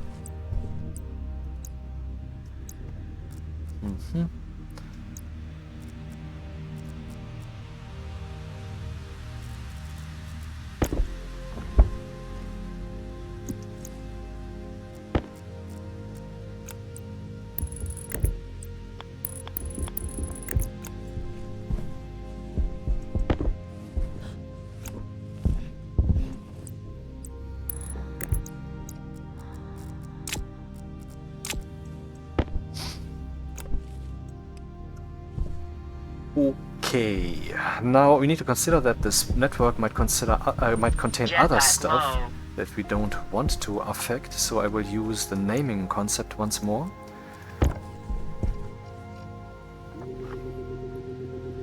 Fuel mix, what is that, the volatile side? Yep. Fuel mix, vol. Fuel mix. O2.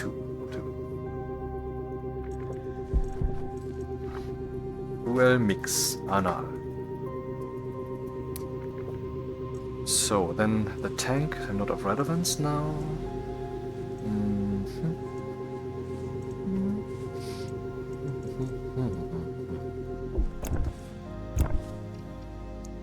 Okay, first let's get all those devices into the computer basically and check if that worked. For example, the strength here.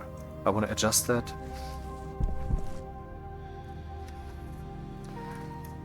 Pum, pum, pum. First we define the value for the device type. Structure volume pump, I presume. Ins pump dash fuel mix vol. Oh, right. Ins pump. What? What's happening? Really? No. Why is that red? Am I stupid? Ins pump. Oh, I cannot use an underscore. Yeah, that's what happens. Define. No, don't define, just copy. O2 and O2. The usual yields to keep the rhythm, else a yield will be enforced by the game. So I'd rather do that manually so I know when it will happen. So then we will have the pipe analyzer.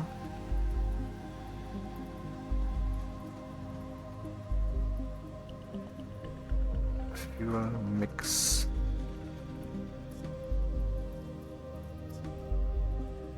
Right.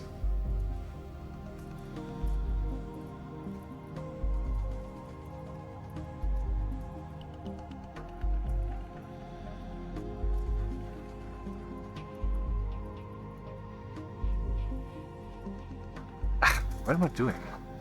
Structure. Pipe analyzer with something ridiculous within. Define class. Structure. Pipe analyzer. Define internal fuel mix analyzer. So what I want to do, definitely, I want to see to that this thing is on and locked. So write to multiple devices, but with a name filter. All devices of this type, if they have this name, what I want to set is lock 1. I don't want to manually be able to turn that off. At no time it shall have no reading. It must always be on. And then see so that it is actually on. Then we can read out the oxygen ratio and the volatiles ratio. We basically only need one of those, but it might also make sense to look at the pressure, because maybe the mixture was fucked up at some point. So we could then just see if the pressure overall is not the pressure, I mean the overall ratio. If we could add both ratios together and then see if the overall sum is like 99% or more. If so, then we have enough pure stuff in there and don't have to bother. Otherwise we could take emergency measures. But I will just assume that everything works as intended, so we will just look at one of the ratios and then adjust the pumps accordingly. Of course, this implies that our sources actually have some gas, and while we're at it, save, I will put some more of that in there. No! Some oxide. I don't have that right now. How much do we have? Not even 1 megapascal. And here we have 2 megapascals. I think I could use some more. Drill it, baby. Oxide, oxide, where are you? Was over here, wasn't it? Jetpack critical. Yeah, whatever. Okay, that's not what I meant, but it's good enough. Yep.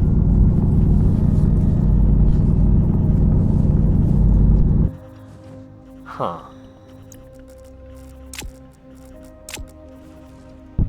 I'm pretty sure that by clicking with a normal drill, you can pick up things that have fallen down like this. But they seem to not have implemented that for this drill, intentionally or accidentally. The mining drill is, this pneumatic mining drill is brand new, really. They made this just before Christmas, or just before the rocket update. Are we done? Yep.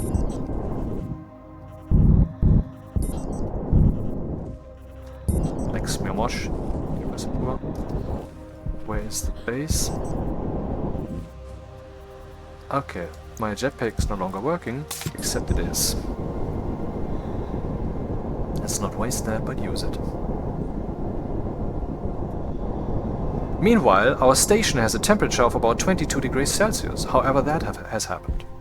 Automatism. There's a little robot in there that thinks for us and does stuff for us. Wonderful. I love computers. I've been using computers since age 10 or so, and have spent basically my whole life with them. Don't judge me. Someone has to, and I'm one of those. Okay. Now put some oxide in there. Is that actually? Yeah, that would really, color coding would really help here. Am I? I mean, am I on the right front? This is, I think, the volatiles thing, and so I did it right. But really, I need to color code this before I do an oopsie here. Let's go with the color coding. So I will definitely use blue for the oxide. Blue or white? White or blue? Decisions.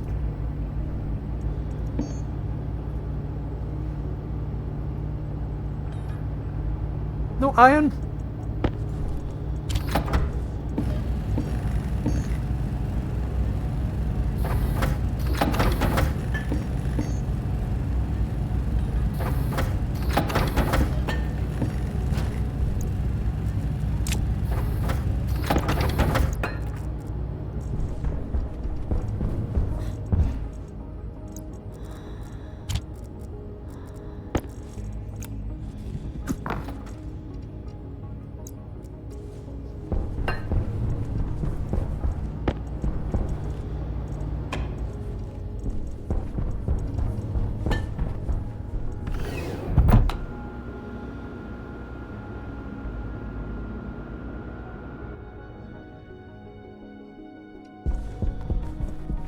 White or what do I use?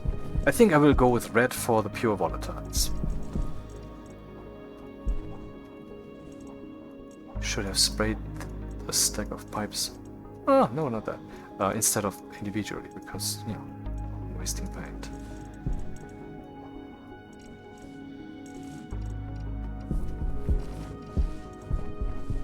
I could use white, but white seems to be like a color that this thing might would just happen to have.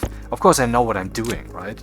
But I mean, sometimes you're not really that present with the mind, as also demonstrated in this video, entirely intentionally, and so it's quite useful if it kind of screams at you, you know, like you can't miss that. Oopsie. I already mixed some fuel. Because when I put something in here and I ask myself, what will it be, oxide or something else? I mean, seriously, am I supposed to put volatiles in here? That's not gonna happen.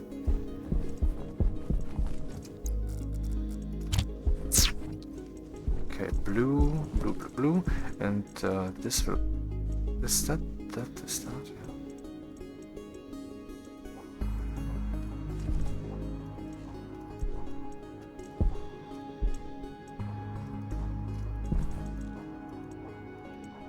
Yeah. Not bad.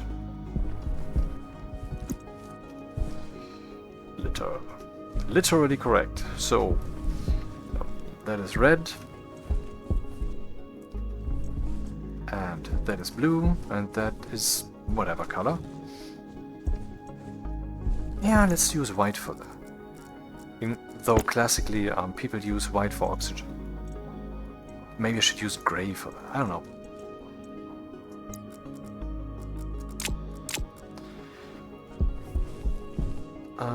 Okay, I think we were programming something. I'm a bit of at a loss. What exactly was I doing?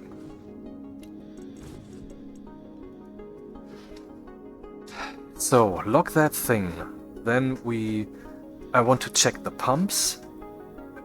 Can I actually control the pumps already? SPN, CLS, pump, ins, pump, vol, on, 0.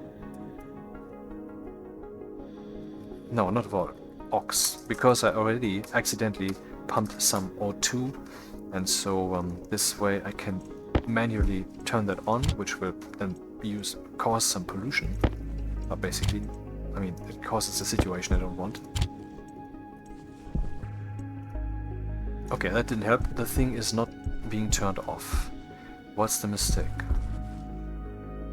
Data and power connection. Red cable, wherever the fuck. And electricity. The connection, the complete data and logic connection is there. The chip has data, so the error must be with my code. Okay, this thing is called fuel mix underscore O2. Then I guess the name of the device isn't correct. Fuel mix underscore O2. Ins pump O2. Ins pump O2. Class pump. Okay, then look for the volume pump. What's the name of that thing? Structure volume pump. That seems to be identical with what I've typed.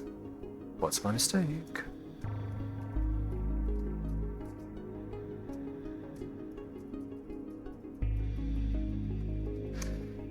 Something stupid, I'm pretty sure, like always. Yeah, we can actually check if this thing is doing something at all. Aha! It's not. This thing is also not working. What's my mistake?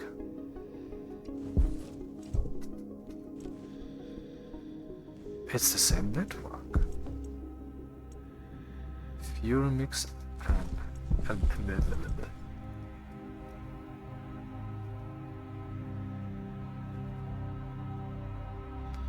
okay, that's a different error. That can happen too. You know, you have multiple bugs, and then you're trying to use one thing to debug the other, but there's a bug affecting the other thing. So, but that's not what's going on.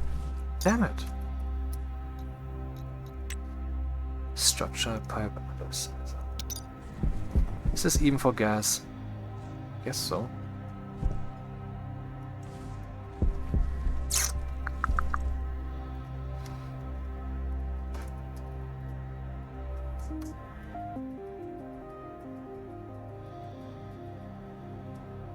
There must be some stupid mistake here. What is it? I mean, basically this never happens. Of course, it now happens on video. Not helpful.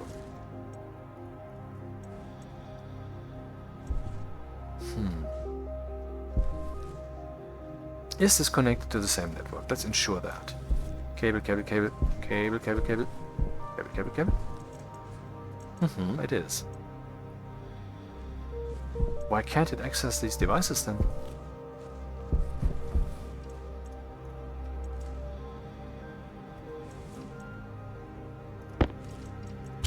Import.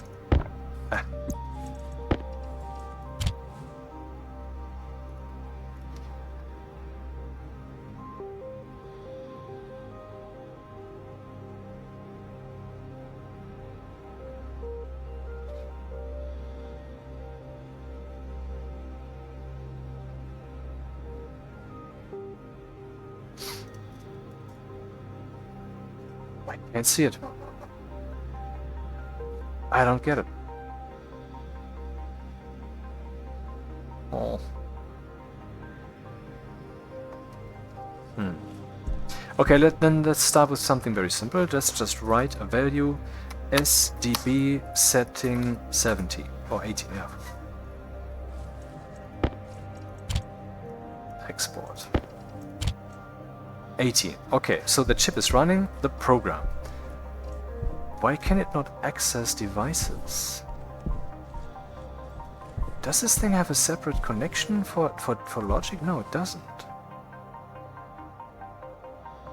Fuck me sideways, why doesn't this work? I've used it like a billion times. I'm sure it works through heavy cables, that's not the reason.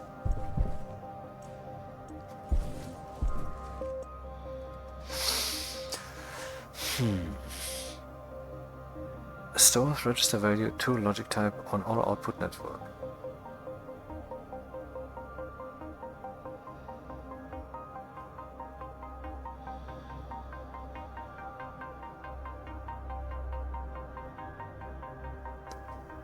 Okay, then the last resort. Let's copy the name of that thing into the clipboard and paste it. Copy. Maybe I made a mistake here.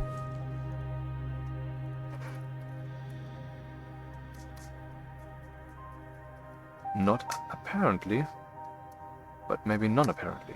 I'm pretty sure that's not the case.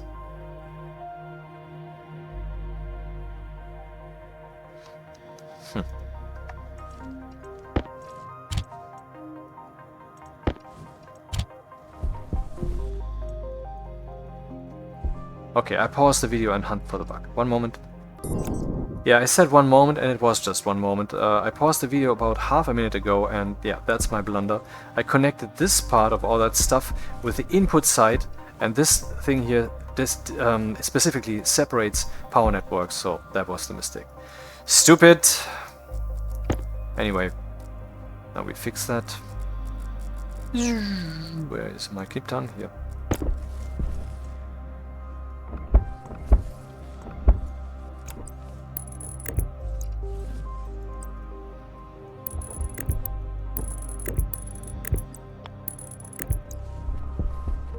And now it's working.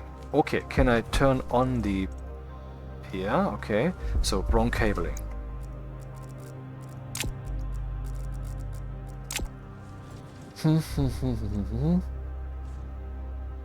So I can control the pump. Can I also control the amount of stuff that goes in? Vol pump, volume pump, ratio, required power. Ratio is something I can only read. Setting. Maybe it's setting. I think it's setting. The maximum value is 10. And that's what I want to use here. Basically, my pump approach is going to be some kind of dithering approach. On, off, in some rhythm which leads to some smooth gradient in the end.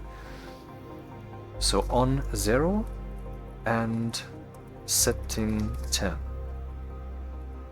Confirm.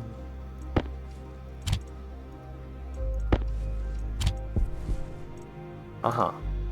Okay, that works and that works. So that, now we need, basically we're done with what's necessary to get this show on the road.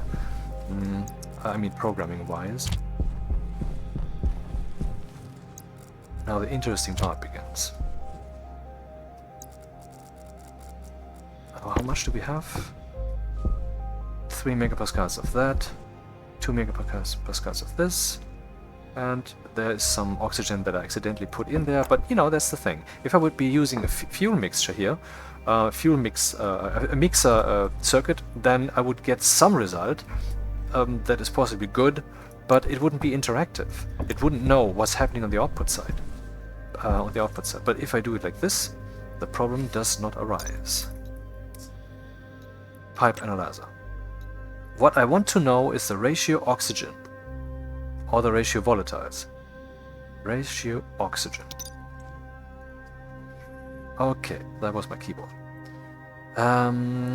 Lock on 0 is not necessary, but the setting.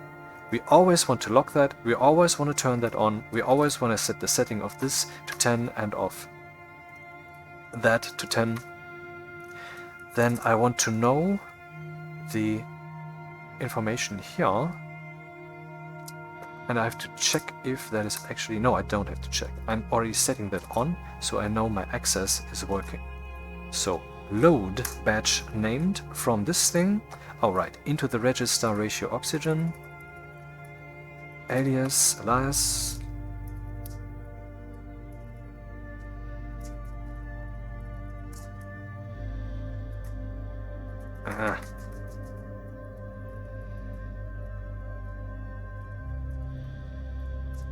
from this device, what is it that I want? The ratio oxygen, and give me the sum or whatever, I don't care. And then I want to see that on the housing.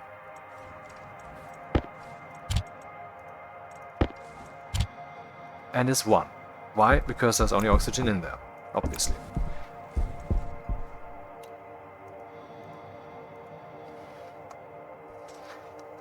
How exactly will we do this then? The goal is to have an oxygen ratio of 0.33. So basically, whenever the oxygen ratio is below that, we want to turn on the volatile pump, and otherwise we want to turn it off. But we also need to pump oxygen in there. My setup currently is, I mean, since we already have a little bit of gas in there, I don't have to bother with the little problem that there may be no ratio of anything in there in the first place. Also, yeah, actually, no, the goal should be to use both pumps at all times, except if the mixture is not correct. Yeah, that's the goal. So let's try to achieve a 1 and 1. SPN on 0.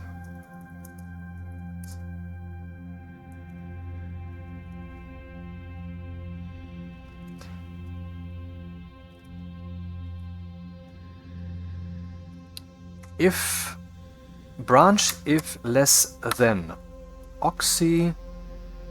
branch if less than oxygen 0.33333, whatever the fuck, go to pump oxygen. No, actually, vol off.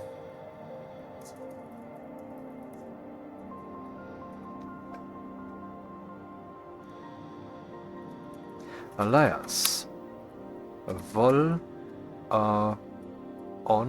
No, wall pump. I will just use a register to hold the value 0 or 1 to turn the respective pump on or off.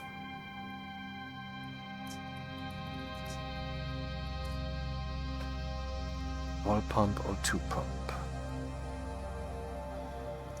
So we know already that we want to execute at some point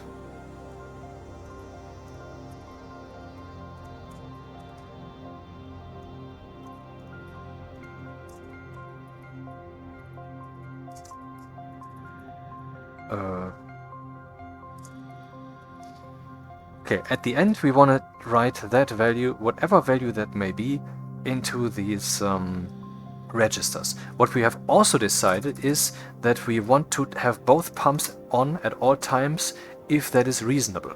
So we have a starting value and we only change that starting value to something else if we want to. Move is just like copy A to B. I'm now copying into, once again, this is the target, the value 1 in the O2 pump switch and in the volume pump switch. And down here we execute whatever the switch says. And here then we say if the oxygen is less than this. No, we do it differently. If the oxygen is greater than this, then vol on.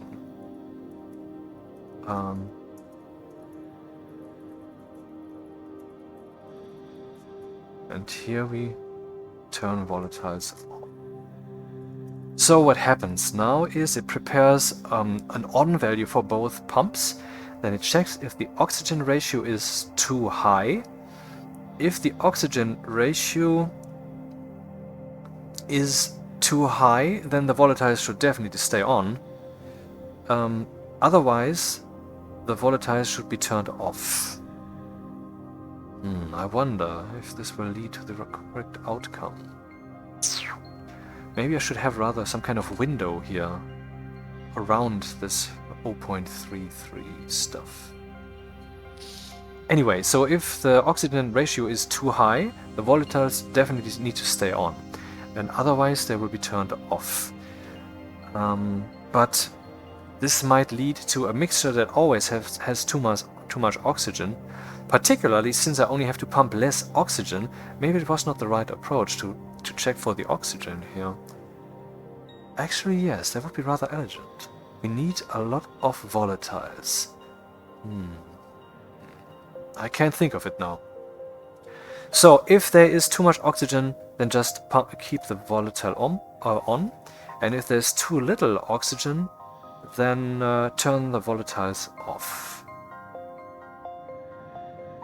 No. Is that the right approach? Oxygen is too much, just keep pumping volatiles. Oxygen is too little, stop pumping volatiles.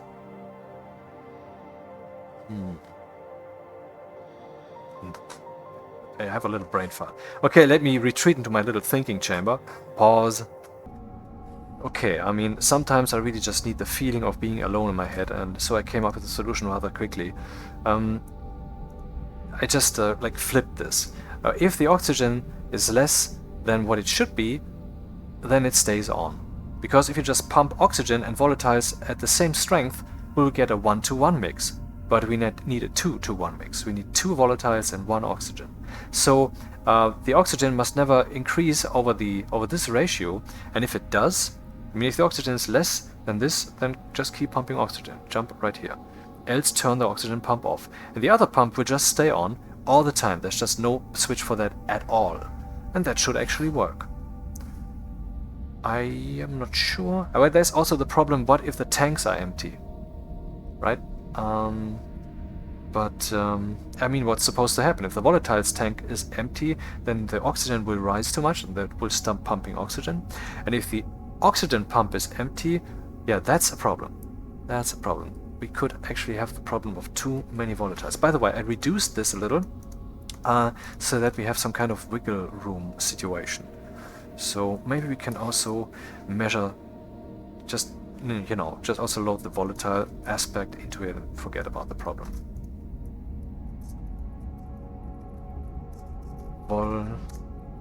See, which register that is will never matter down here.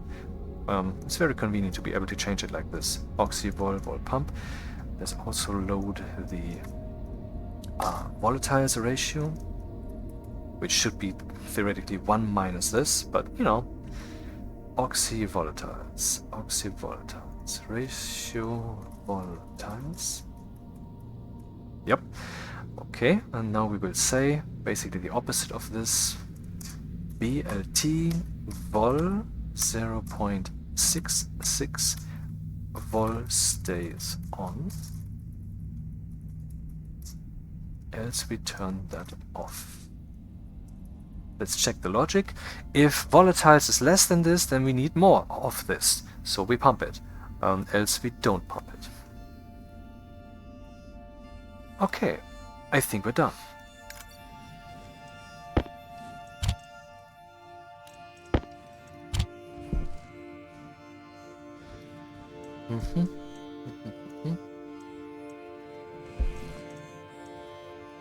This is being set.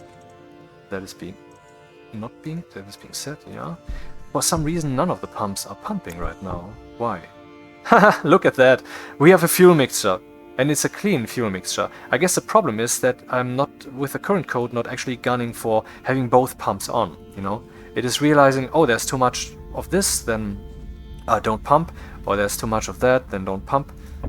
So that's the problem. I guess I just have to create an overlapping window of values, so the fuel mix will never be very totally pure. If the oxygen is less than 0.4, and if the volumes are volatile is less than 0.6, 0.7. I know this is impure, but I just want to see if the solution would work. And maybe it's sufficient. Both are switching on, so we're getting more stuff in here. And the mixture is jumping wildly over the place, but that's because we have so little of this in here. And the pumps are turning on and off all the time. But once we have enough stuff, it will smooth out, I guess, at least. Let's see what's written here. Here we can see the ratios. Most of that is oxygen. why is that? Is it a programming error of sorts? I mean, the volatiles are constantly pumping, the O2 pump is flipping on and off all the time. Why is that happening? Particularly, here I cannot see a reason for the oxygen pump to flip. But maybe that's some kind of... you know, maybe I'm not seeing the same thing that the machine is seeing for some reason. I think I just realized, just saw this thing not ticking on and off in the same rhythm. We have 40 and 60, and 40-60 is wrong. So let's turn that off. That's not working. We don't have the right mixture. What is the reason? Oh, right, I said... yeah, no wonder. That was a bit too drastic, right? 6... 8 is to be achieved. 3, 5... No, not only 3, 4. Because we need to pump a lot longer to get the right volatiles. Maybe this will work.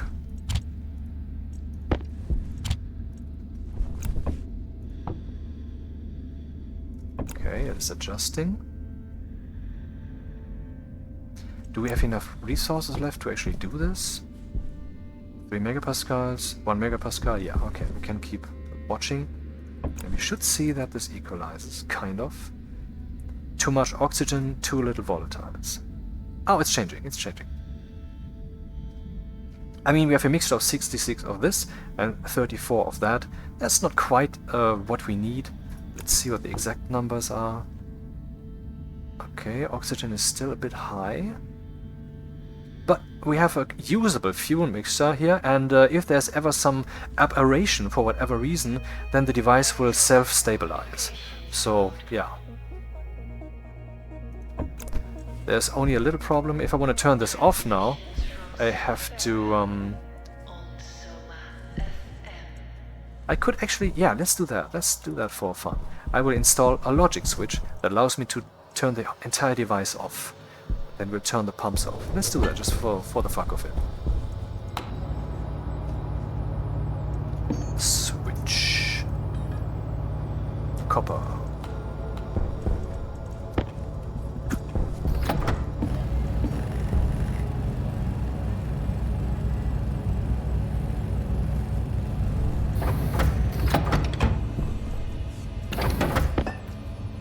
And what logic switches do we have? We have, for example, the important button.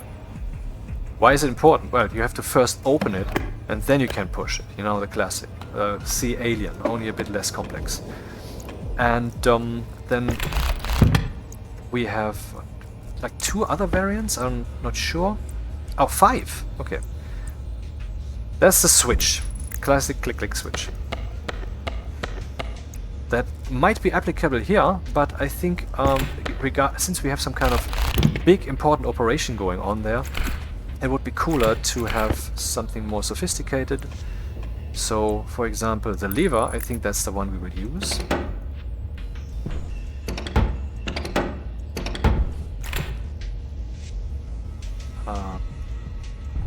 Seriously?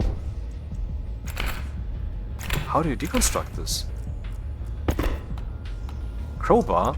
Is that really necessary to have different, Wait. That's not what's happening. I can't access it. Yeah, that was the problem. But that too is not quite necessary.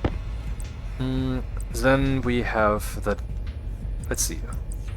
The switch we already had. The lever we already had. Then we have the important button, then we have the dial and the button. The button will just create an impulse, so it will be on for 1 game tick, I think. So I'm pretty sure that if I check the state of the button from moment to moment, I will never miss out, I think. Or maybe it's even 2 game ticks. Let's see. Button. Button. Dip, dip, dip. It's not described. Yeah, the Stationpedia needs some work. And then finally there's the dial, which is very cool. I've used that, for example, at some point you can actually set the minimum or maximum value here, and that's why I can't use it right now, because the maximum is like exactly like the minimum. You can adjust that with the screwdriver. That is on 0 and that is on 0. If I increase that,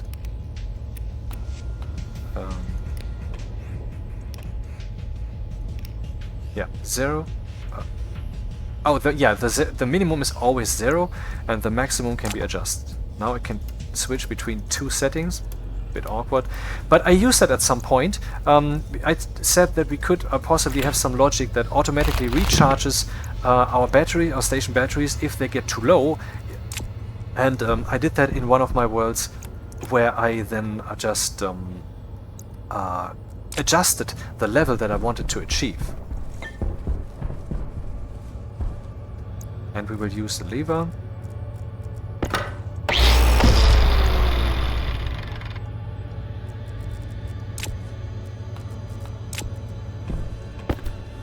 Unnecessary! Ow! What's that?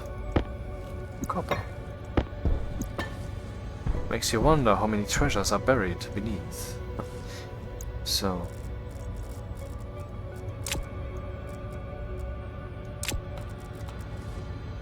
where's the switch? Here? Did I forget anything else? Nope. And the temperature of the room is... boring. Oh, the CO2 has decreased. Is there actually still pressure on that thing? I think so. Can I cheese this?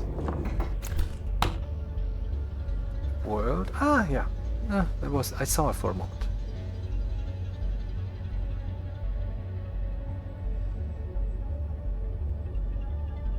Damn it! Come on!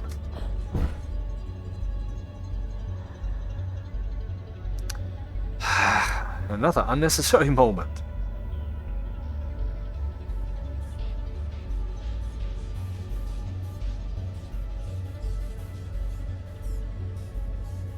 It seems like it's random and not actually a spot that I can hit. Damn it! Okay, let's just pump some stuff in. Temperature is decreasing? Okay, this means that it's really time for us to vent that stuff. Because out there we will have pipe bursts otherwise. The pollution is for some reason already gone. Why is that? Did the pipe already burst? I mean, there should be a lot more pollutant in there. I don't understand.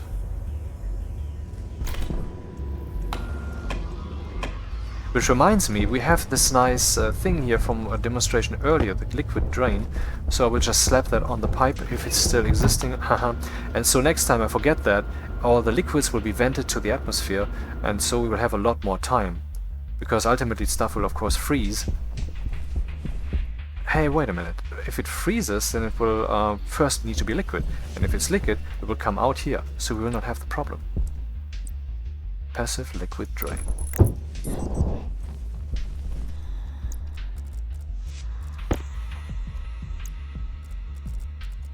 So what's with the temperature in here? A few kilopascals, 17 degrees. Goodbye.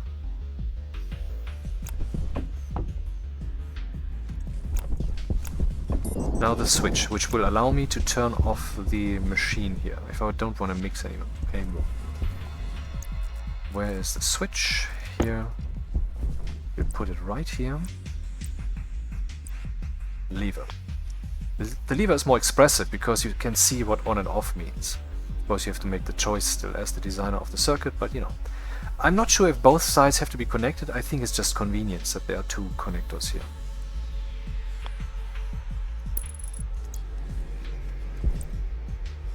And with that in mind, I will place it here.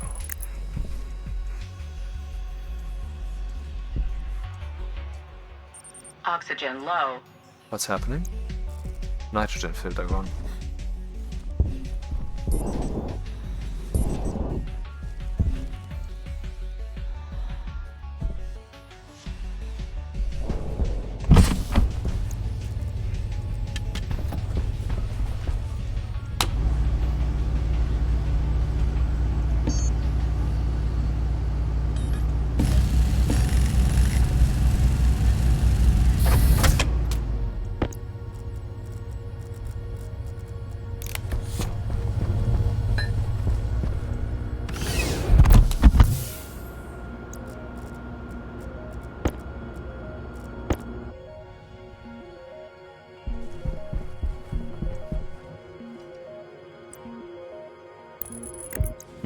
So here we have the lever, or lever, I'm not sure how to pronounce that, just like half the other words.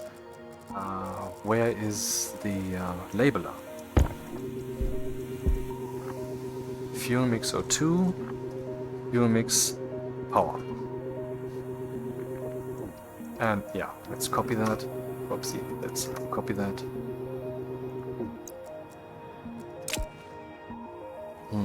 I have no clue what the name of that thing is. So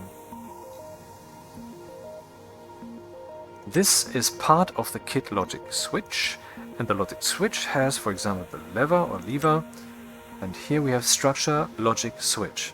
Really? Do they all have the same name or something? Structure logic switch. Oh, okay, that was actually the original switch. Hilarious. Could have just gone by instinct. Structure logic switch.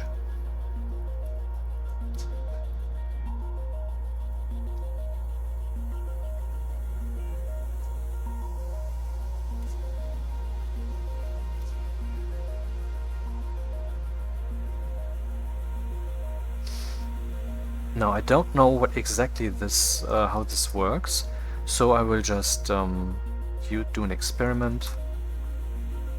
Ah yeah, the switch setting. Since power on off is kind of like the roof over the whole thing, or rather the foundation, let's use that as the top thing. Power. Hydration critical. Whatever.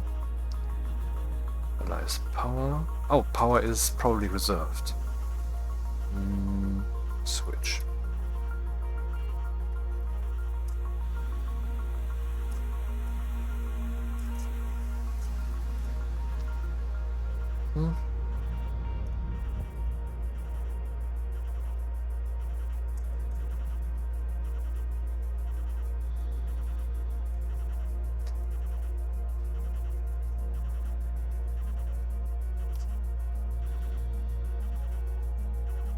I'm not sure if setting is the right thing, but you know, who cares? We can just try.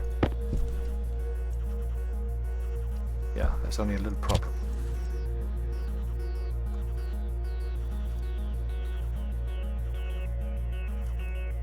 I don't want the pumps to turn on right now. Good thing that we have this in the central place, instead of like 4 or 5 commands that turn that on and off. So, housing says state 0, housing says state 1. Now that was easy. So, let's act accordingly. Reinstate this. And we say, oh, that's interesting. This would turn the value off or to 0, if need be, but the default is on. How about we just say that the default is switch? I mean, then the pumps will definitely turn off, no matter what. Yeah, and that's what I wanted to achieve. Some things are simple. Is the switch off? Yes. Okay, now let's...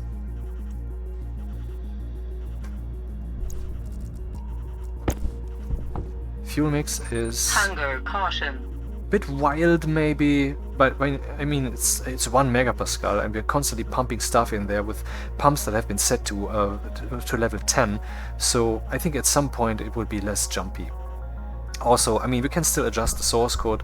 I have done a code like this before, but I implemented it differently, so this was indeed kind of a from scratch situation.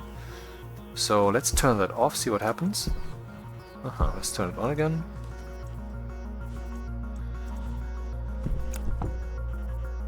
Well, that's a nice fuel mix, 1 megapascal, and now we have that in this pipe too, so we can demonstrate what the furnace will do with that fuel mix, and I think that is then enough for this video.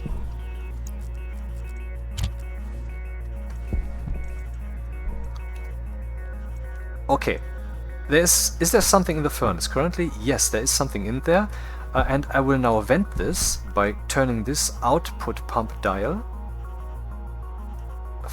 further and further, and then Everything escapes until there's nothing left.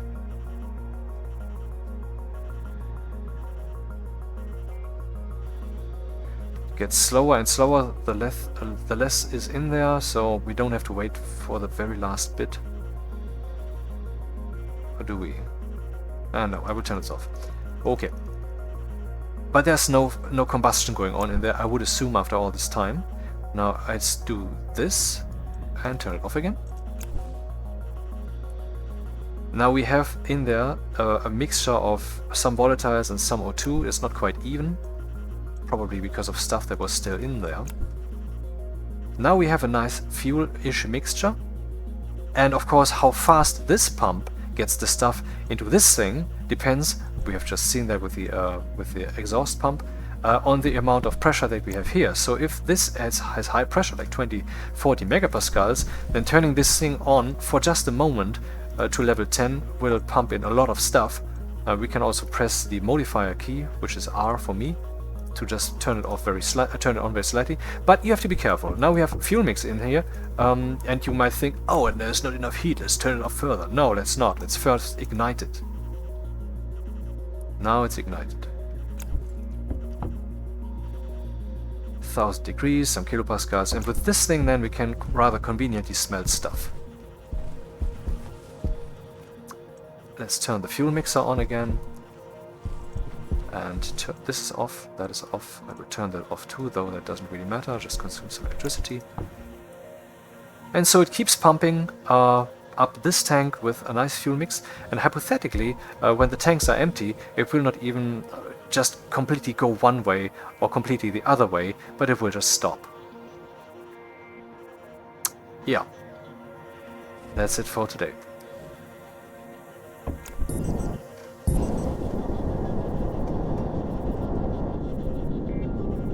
Goodbye.